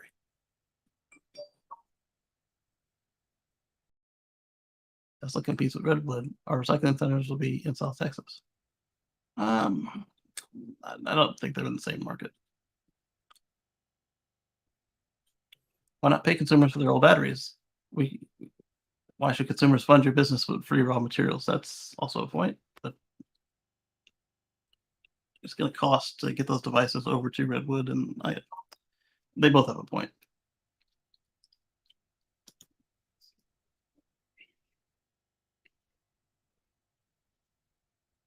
They agree recycling consumer batteries is crucial for a sustainable future. So the closed-minded Sims have progressive mindsets actually help change the world, more sustainable economy. Music is boring, no reference to boring. They're exciting. Oh, I had to stop it because of the music, but I was. Oh, there it was. There were words, and our world is changing to electrify climate change.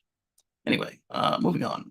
The whole point was that they were offering this, not the music or the video. Nearly 40% of used EVs in the US are available for less than $30,000, according to Recurrent's latest market report.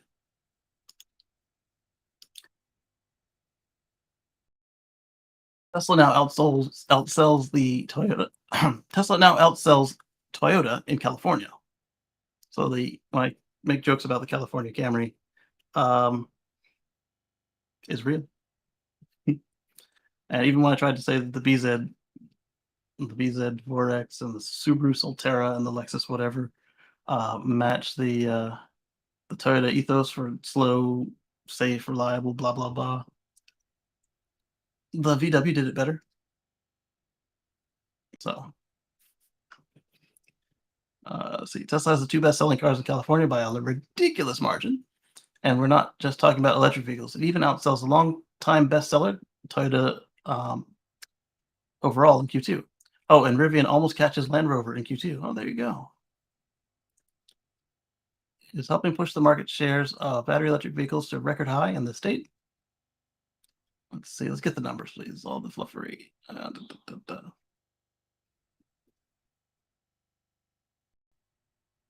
Tesla has the two best-selling vehicles in California. It's not even close. Tesla Model 3 at 41,718 units year to date through June. Model Y at 74,765 units to date through June. And the next best are far behind. Toyota Camry with just 27,169 units,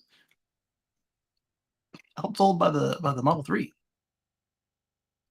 The RAV4 with 26,032.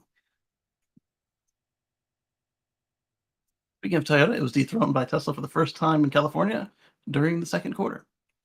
Tesla was the best-selling brand in California with just north of 69,000 units compared to Toyota's 67,000 units. So they just kind of did it. The chart is tiny. All right, so there's Land Rover. Where is Rivian? Year to date, 6,188. Rivian.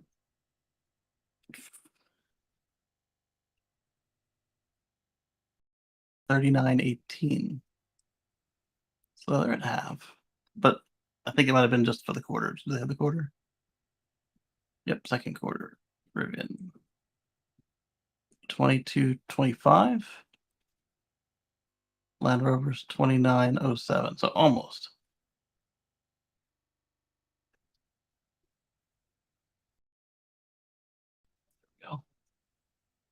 Longtime best-selling Japanese brand is still ahead of the Tesla year to date, but the latter is fewer than 10,000 units away from Toyota. Yeah, they'll get that. Tesla's record performance, except for maybe Toyotathon will make a difference. It won't. Dealers. Less than 10,000 units away from Toyota. Tesla's performance is helping push battery electric vehicles market share to a record 21%. So everybody's saying, "Oh yes, electrics are less than 0.5%." That's old, even worldwide, even in the country. Many believe that the automaker would saturate the California market. They haven't done it yet. The fact is that regular folks are buying Teslas because of the excellent pricing and great charging network. Proof that a lot of the public does want EVs despite the opposition comments. This is true. All right, so next I need to give you guys a copy of this article so that you can use it if you need visuals to back that up for somebody spouting BS. Hey, baby, you brought me the back cover of a book. One of these noisy books. It says beep, beep, beep. It says a little blue. You're gonna need the rest of the book for the use of those other buttons. Is it? Hmm?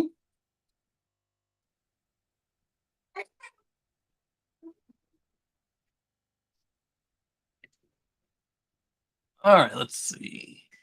Blows me away is Tesla surging in a category that the big three all but abandoned. Majority of Tesla models I see are sedans. Clearly, the EV buyer and the ICE internal buyer are fundamentally value different things. Yeah, but the Model Y, the best-selling car, is a crossover.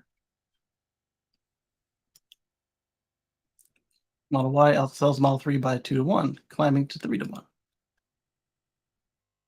I don't like Elon as a human, but there's no arguing that Tesla has done a fantastic job at making BEVs more approachable for more people. They and other manufacturers have a long way to go in the entirety of to get the entirety of the U.S. market into 20+% uptake range, but it'll happen. California leads as they do in many ways. The rest of the U.S. will follow at varying paces. Yeah, if they got 22% in California, the rest of the country is not going to be too hard to show some numbers in. Moving on. Same thing from different people. And then I had Gregor Truck Twitter, I guess. Sawyer Merritt had a breaking news. Tesla has secured a new $74 million contract on top of the $207 million contract it had already secured in January to install 140 megapacks in a 270 megawatt slash 540 megawatt hour energy storage facility in Queensland, Australia. Is being built with Tesla Megapack 2XL batteries. There you go. The project was initially planned at 200 megawatts and 400 megawatt hours, but now has been expanded to 270 and 540, thus the new $74 million worth of Tesla Megapacks being added. Is there unlimited demand for Megapacks at this point? Brr, goes the money printer. Yeah, there is, actually. So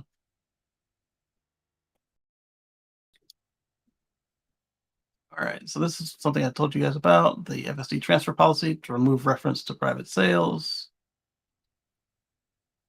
So basically, as long as you don't give it back to Tesla on trade, then the FSD will stay with the car, they say. Rivian and partners are taking a huge Kentucky coal mine and turning it into an 800 megawatt solar farm. There we go. All right, so I had my own tweets I'd found about the mega charger, the palletized mega charger. Bigger California supercharger. Check out the Tesla supercharger for the semi truck. It's massive. Check out that tool. It's connected and ready to go. Can't wait to see the Tesla semi trucks on the 15 between Las Vegas and California. So here we see the business end of the MCS2 plug. So these blades here are what the people were saying is contested intellectual property, and the other people were saying that the lawyers said don't stand a chance. We'll see. I see that the Charian group really likes them some short connectors because CCS1 and 2 have really short contacts as well. So they went for just more surface area that way rather than going deeper. And then the same ground and signal pins, presence pin that we have on CCS and J1772 and Type 2.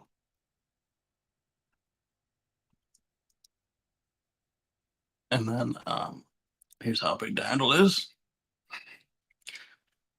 He shot it that way on purpose. And we can see in this photo that it's on a pallet, just like the temporary superchargers. And then there it says MCU1.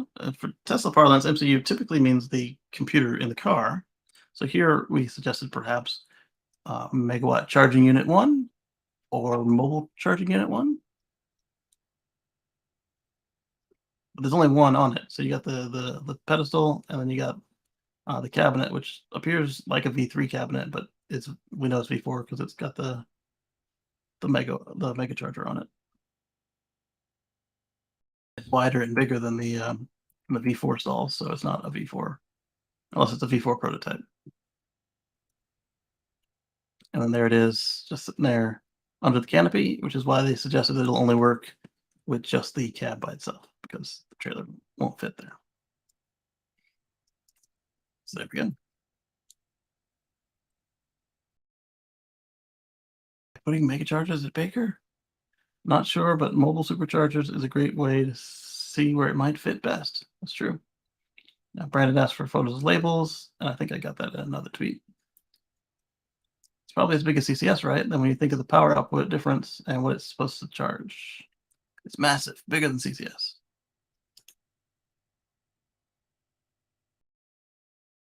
MCS2. I'm curious how it compares. That's me. Compares to MCS3 in size firsthand, and when they switch, will it be NACS or MCS3? Ryan says, "Yeah, I wonder why they went with 2 instead of 3. Also, they'll probably stick with MCS for semi instead of NACS because NACS only supports up to 1 megawatt. Air-cooled NACS with no vehicle side cooling supports 1 megawatt. Liquid-cooled cables, like Tesla has been, and apparently I read it wrong, the liquid-cooled inlets. So the car side would need some liquid cooling as well. Has been using and cooling the other side of the inlet would allow more headroom, at least from the handful of times I read the docs anyway." Ryan says, "I don't know. 1 megawatt seems a lot for no cooling." I said, "No, not no cooling, just to plug an inlet. I imagine if you don't cool the pack, the vehicle would burn down." He says, "Yeah. Send us pics in the cabinet if you're still there. I will later this evening when I get back. Looking forward to them." I think you put them on another thread because I've got more tweets in a row on this. So there is bingo. There. So this was not the prototype. This is the Tesla owned semi without the arrow fairing, charging by pulling straight across. So you could actually pull the trailer here and just block a lot of supercharger stalls. Or you could back it in next to it like everybody was expecting. Dang, I missed it. There are pull-through stalls at this location, but not in this photo.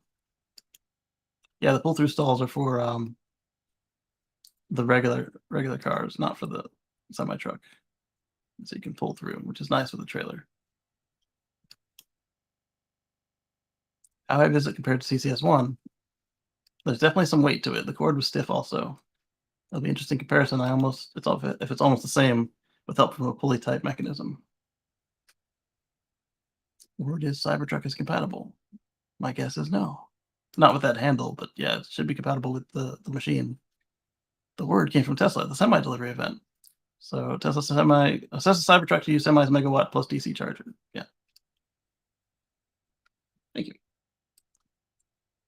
And then I said it will have the same cabinet, but all the Cybertruck ports we've seen so far are NACs, which is why I'm surprised the semi still hasn't switched to NACs or MCS3. About the size of the CCS plug? About the same size, more compact. So MCS2 is smaller than CCS, or slightly smaller, more compact, he says. So 1x whole V3 cabinet powering that 1x V4 pedestal. Yeah, that's what they told us when V3 came out, is that it had a megawatt split between four lanes, so 250 to each stall. And that's why I was suspecting that V4 wasn't much different than V3 as far as if they would do megawatt. So 2 series, 2 parallel would give 1 megawatt. Yep. I previously mused that the V4 cable should be able to do 1.1 kiloamps. That makes sense. Ah, well, there you go. There were no stickers on it, probably for a reason.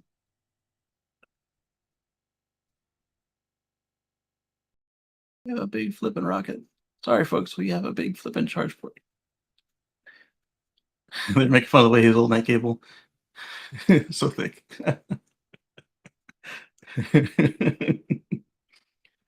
Oh, okay, moving on. He got the labels, or somebody did. I think he did, yeah. Climate control. Take a look. Made by Lincoln Electric Products Co. Inc. So they might have made the prototype for Tesla. Leahy Avenue, Union, New Jersey. I think might have driven past their factory, or at least their offices. So 800 amps, 3-phase, 4-wire, EV1C. Then you've got the wiring used with AL9CU lugs.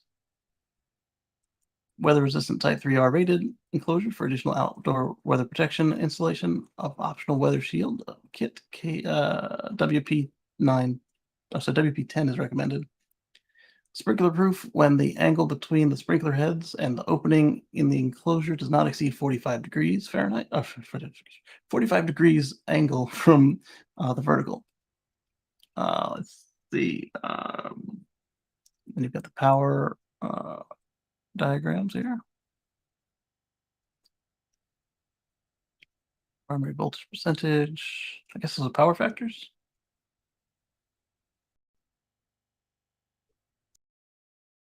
Then you've got the whole cabinet with a nice little set of pictures of how to open it and such. Green line high efficiency transformer. That's the end of that picture. Anything on the supercharger cabinet, he said that was it. So basically, only the transformer had pictures, aside from the how to open the. Yeah.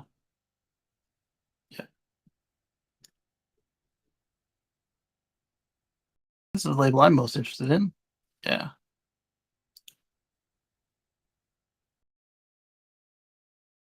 Where it's gone.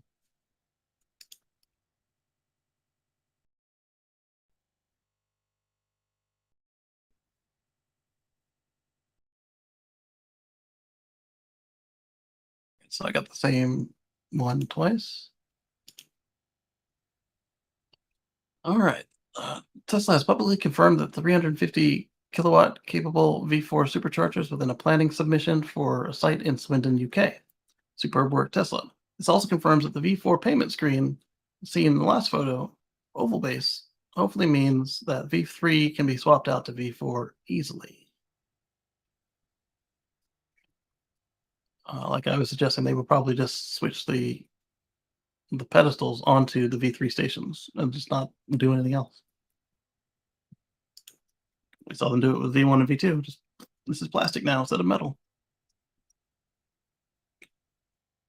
EV charging unit 16 ultra rapid V4 chargers at 350 kilowatts, and 20 charge point 6000s at 22 kilowatts. Figure 4.1 Tesla V4 supercharger. With the long cable and the screen. That's all the pictures we get. And why do they have screens? If everyone non-Tesla are using the app.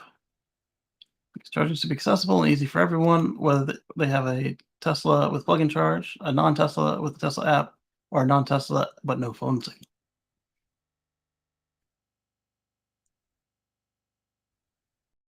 As soon as everyone pays their share of building the supercharging, building out the network, like Tesla owners have done since 2012. And Tesla owner use case says you realize that paying for superchargers is a thing, and the prices are higher for those without a Tesla. In countries like Norway, the charging stations are legally required to feature card payment, so this will help with that. I guess for public stations.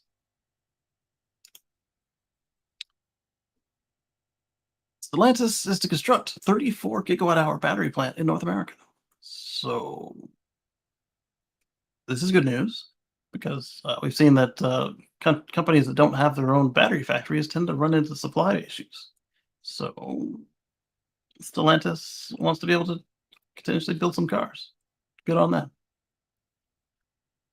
34 gigawatt-hour plant in North America. It's the second one. Stellantis and Samsung SDI. So they're sounds like they're pulling a Tesla gigafactory and putting Samsung in house, like Tesla did with Panasonic. The memorandum of understanding was included in the two companies' existing Star Plus Energy joint venture.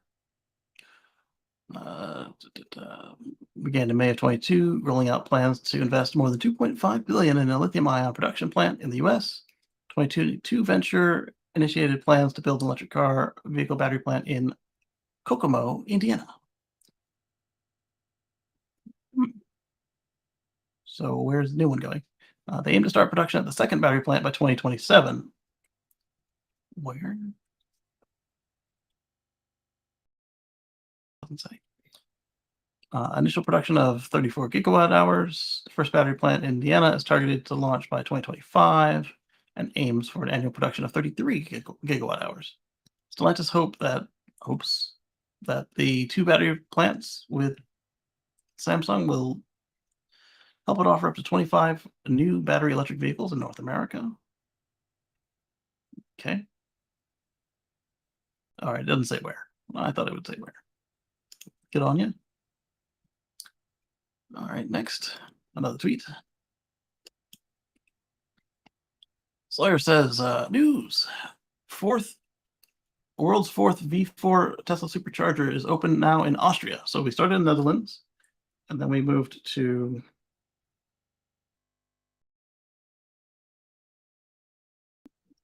just drew a blank. We got a second one in Europe, and then we had the third one we saw in the UK, and then we also saw the plans for the ones in the UK as well. And now I've got them in Austria. So there's got to be some reason they're not pulling V4 in the States. Yet. And who knows what that is? Probably not the truck. All right, so Tesla knows how to accelerate. The fourth V4 supercharger in the world is now open, located in Graz, Austria. The new design chargers with card readers, more V4 chargers will be added to this location. show more. Congratulations. All right, so there we go. That thing is tall compared to the V3. So there's some of them just had their covers taken off. This one says 4B on it. Another one we saw it had it on the white. Not this site though. That'd be weird to mix them up at the same site. These ones all said coming soon, so I guess this was an opening event that they held here. And then there's the card reader. It doesn't appear to be lit up, so I'm thinking that whether there's a reader in there or not, they're putting the window there. Or it was a bad angle. There it is with the CCS, because that's what they use in Europe. This one's labeled on the handle 4C. So I guess that would be if you want to use the app instead of the screen. It'd be very clear which one you're about to grab. I'm about to grab 4C versus if it's down in the corner like we saw in the other shot.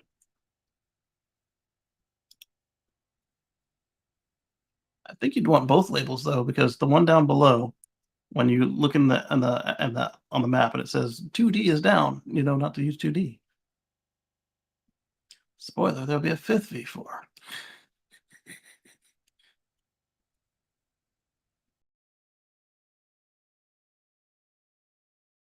Let's hope they can fix the charging problem for Energica motorbikes in Europe. Yes, let's.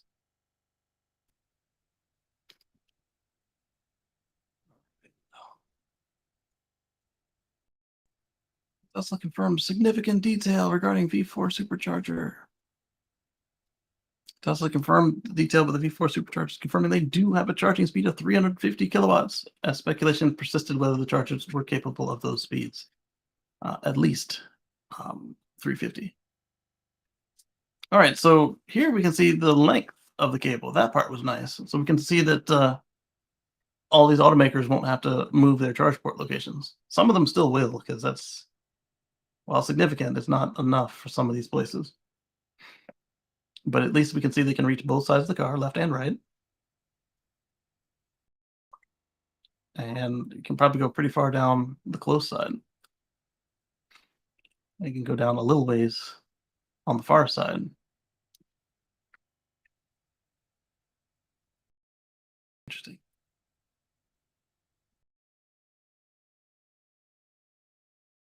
All right, so they're just talking about the same proposal we saw from Tesla Owners UK.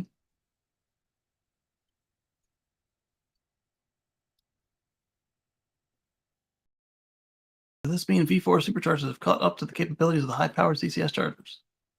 Yes. Are the cables bigger and heavier than these units?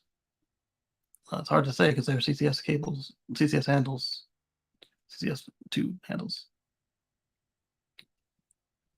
Curious how they compare to the CCS, as that's one complaint about those units. Now that Tesla chargers have a similar capability, are the cables similar size too? Why would they're CCS? Why would they not be? I don't understand what you're getting at. There's a no, at least for now, about the growing charging speeds on 400-volt architecture. The car either does or does not based on the architecture. That's physics. What? Yeah, but the station can go higher than 400 volts. They all need a magic dock. Longer cords for any cars, shade from solar panels. You don't need a magic dock in Europe. They all use CCS too.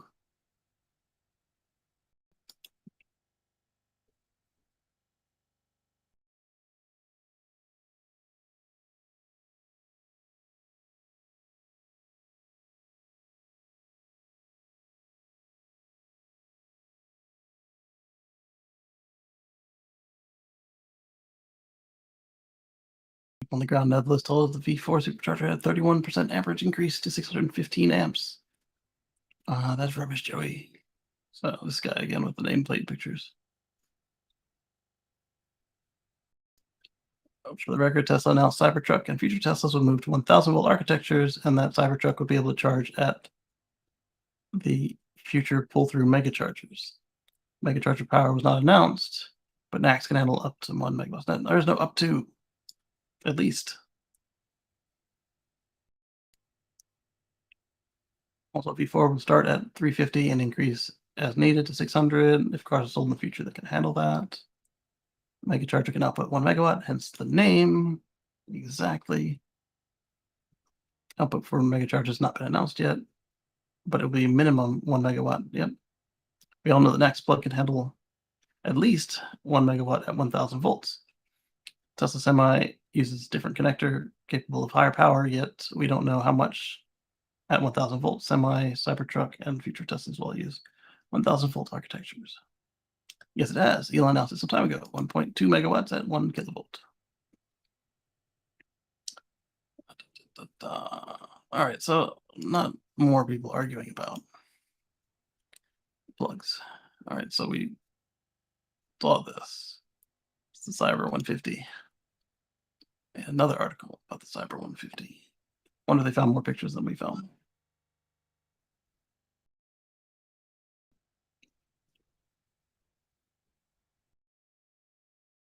Like the same ones that we found. So let's go over to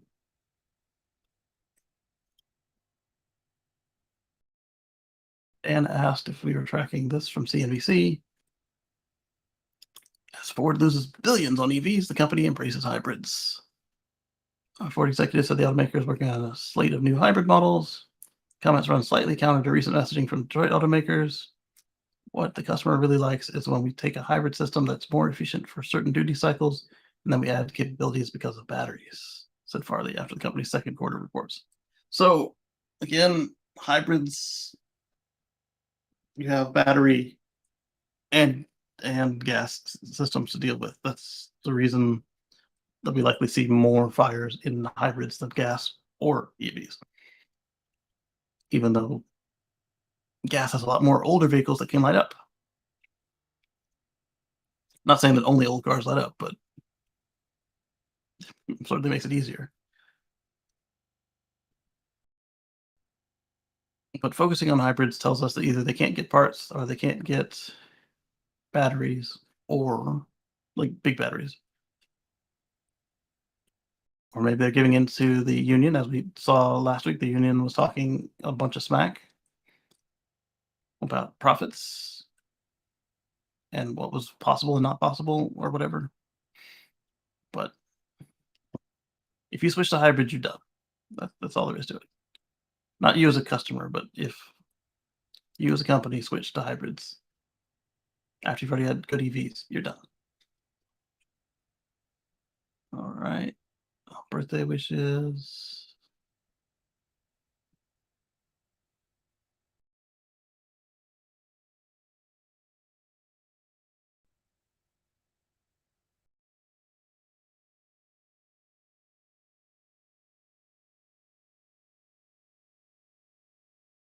Let's see.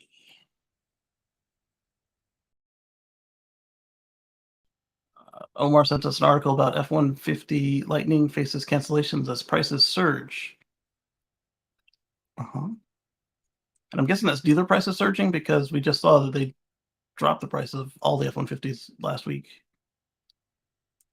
Dan sent us an article about the 7 automakers over on CNN. So similar to what we just talked about, but probably more approachable to the general public than the EV site. Dan sent us an article from Car Scoops. Let's share that one. It was interesting. He also shares an article about the $14,000 Model 3 that guy claims to have received, with stacking his incentives and tax credits, but you have to be in a very specific location and a very specific financial situation for that to work. So I kind of skipped it. All right, let's see. Washington, D.C. signed a $680,000 contract for a device that claimed it will double EV range. Mullen Tech claims that it rejuvenates an EV battery, but the government has canceled the contract because it's snake oil. It might have worked for some of the older versions of lead batteries, but I don't even think it works on new lead batteries. I mean, like you have a desulfate setting on some chargers, that sort of thing, but there's no way this thing would have worked on lithium ion. Back in May, DC signed a $680,000 contract to improve its EV fleet. The improvement supposedly comes from a device called the Energy Management Module, the EMM.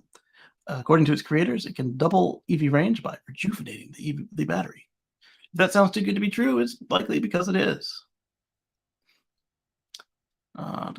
He claims the EMM is the one that described in its operation simply by saying it rejuvenates the battery.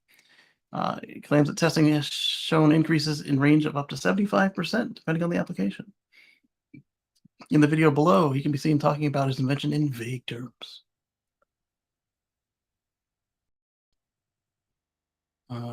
WUSA 9 investigated why the government was spending in excess of $16,000 per device on a car that cost $27,000.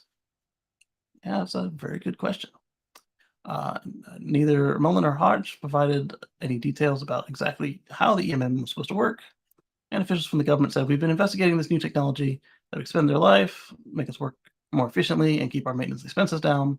We learned about the EV technology modules. The company made a presentation in 2022 at the auto show in Washington. At some point, tables began to turn because over the last few days, DC has canceled the contract. WUSA 9 believes that might have something to do with the fact that Hodge is a convicted felon on fraud charges. Wow. The truth, though, is that if he has really managed to find a way to double EV range so easily, that his past likely wouldn't matter. Yeah, if it was true. One thing isn't in question. If these units really do perform the way that he says, it's got a corner on the battery market. And if they don't, well, then the company will rightly have egg on its face. And so what we're seeing here is a Leviton external surface mount connector of some sort. There's a ground. So it's probably a 1450 outlet. I'm not going to hit play on that. So anyway, let's go with surprised.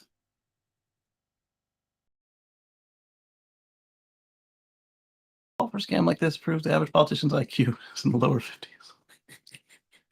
The sad part is they got their hands elbow deep in taxpayer money and no limit to spending. Erie city of DC is not the same as the federal government. That's true. This device is a speed limiter that also cuts off accessories and climate control. It will work.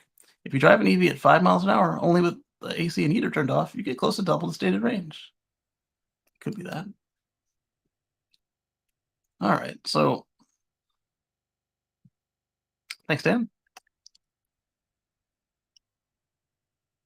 What else do we have in there? I think that's it on those articles.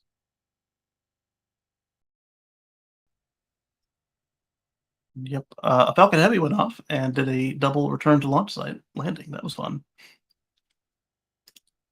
They put in a communication satellite for, I don't remember who, but it was the heaviest geostationary launch for SpaceX to date. So congrats to the team. And it looks like they are getting ready to test the new Deluge system and one of the new boosters. And then from there, they might be ready for launch real shortly, as Elon promised, which nobody expected because there was a big crater and Elon is really bad with timelines. So that was a pleasant surprise to see. And with that, I want to thank our channel members and all of you guys for your time and comments and coming back week after week. And we'll catch you on the flip side.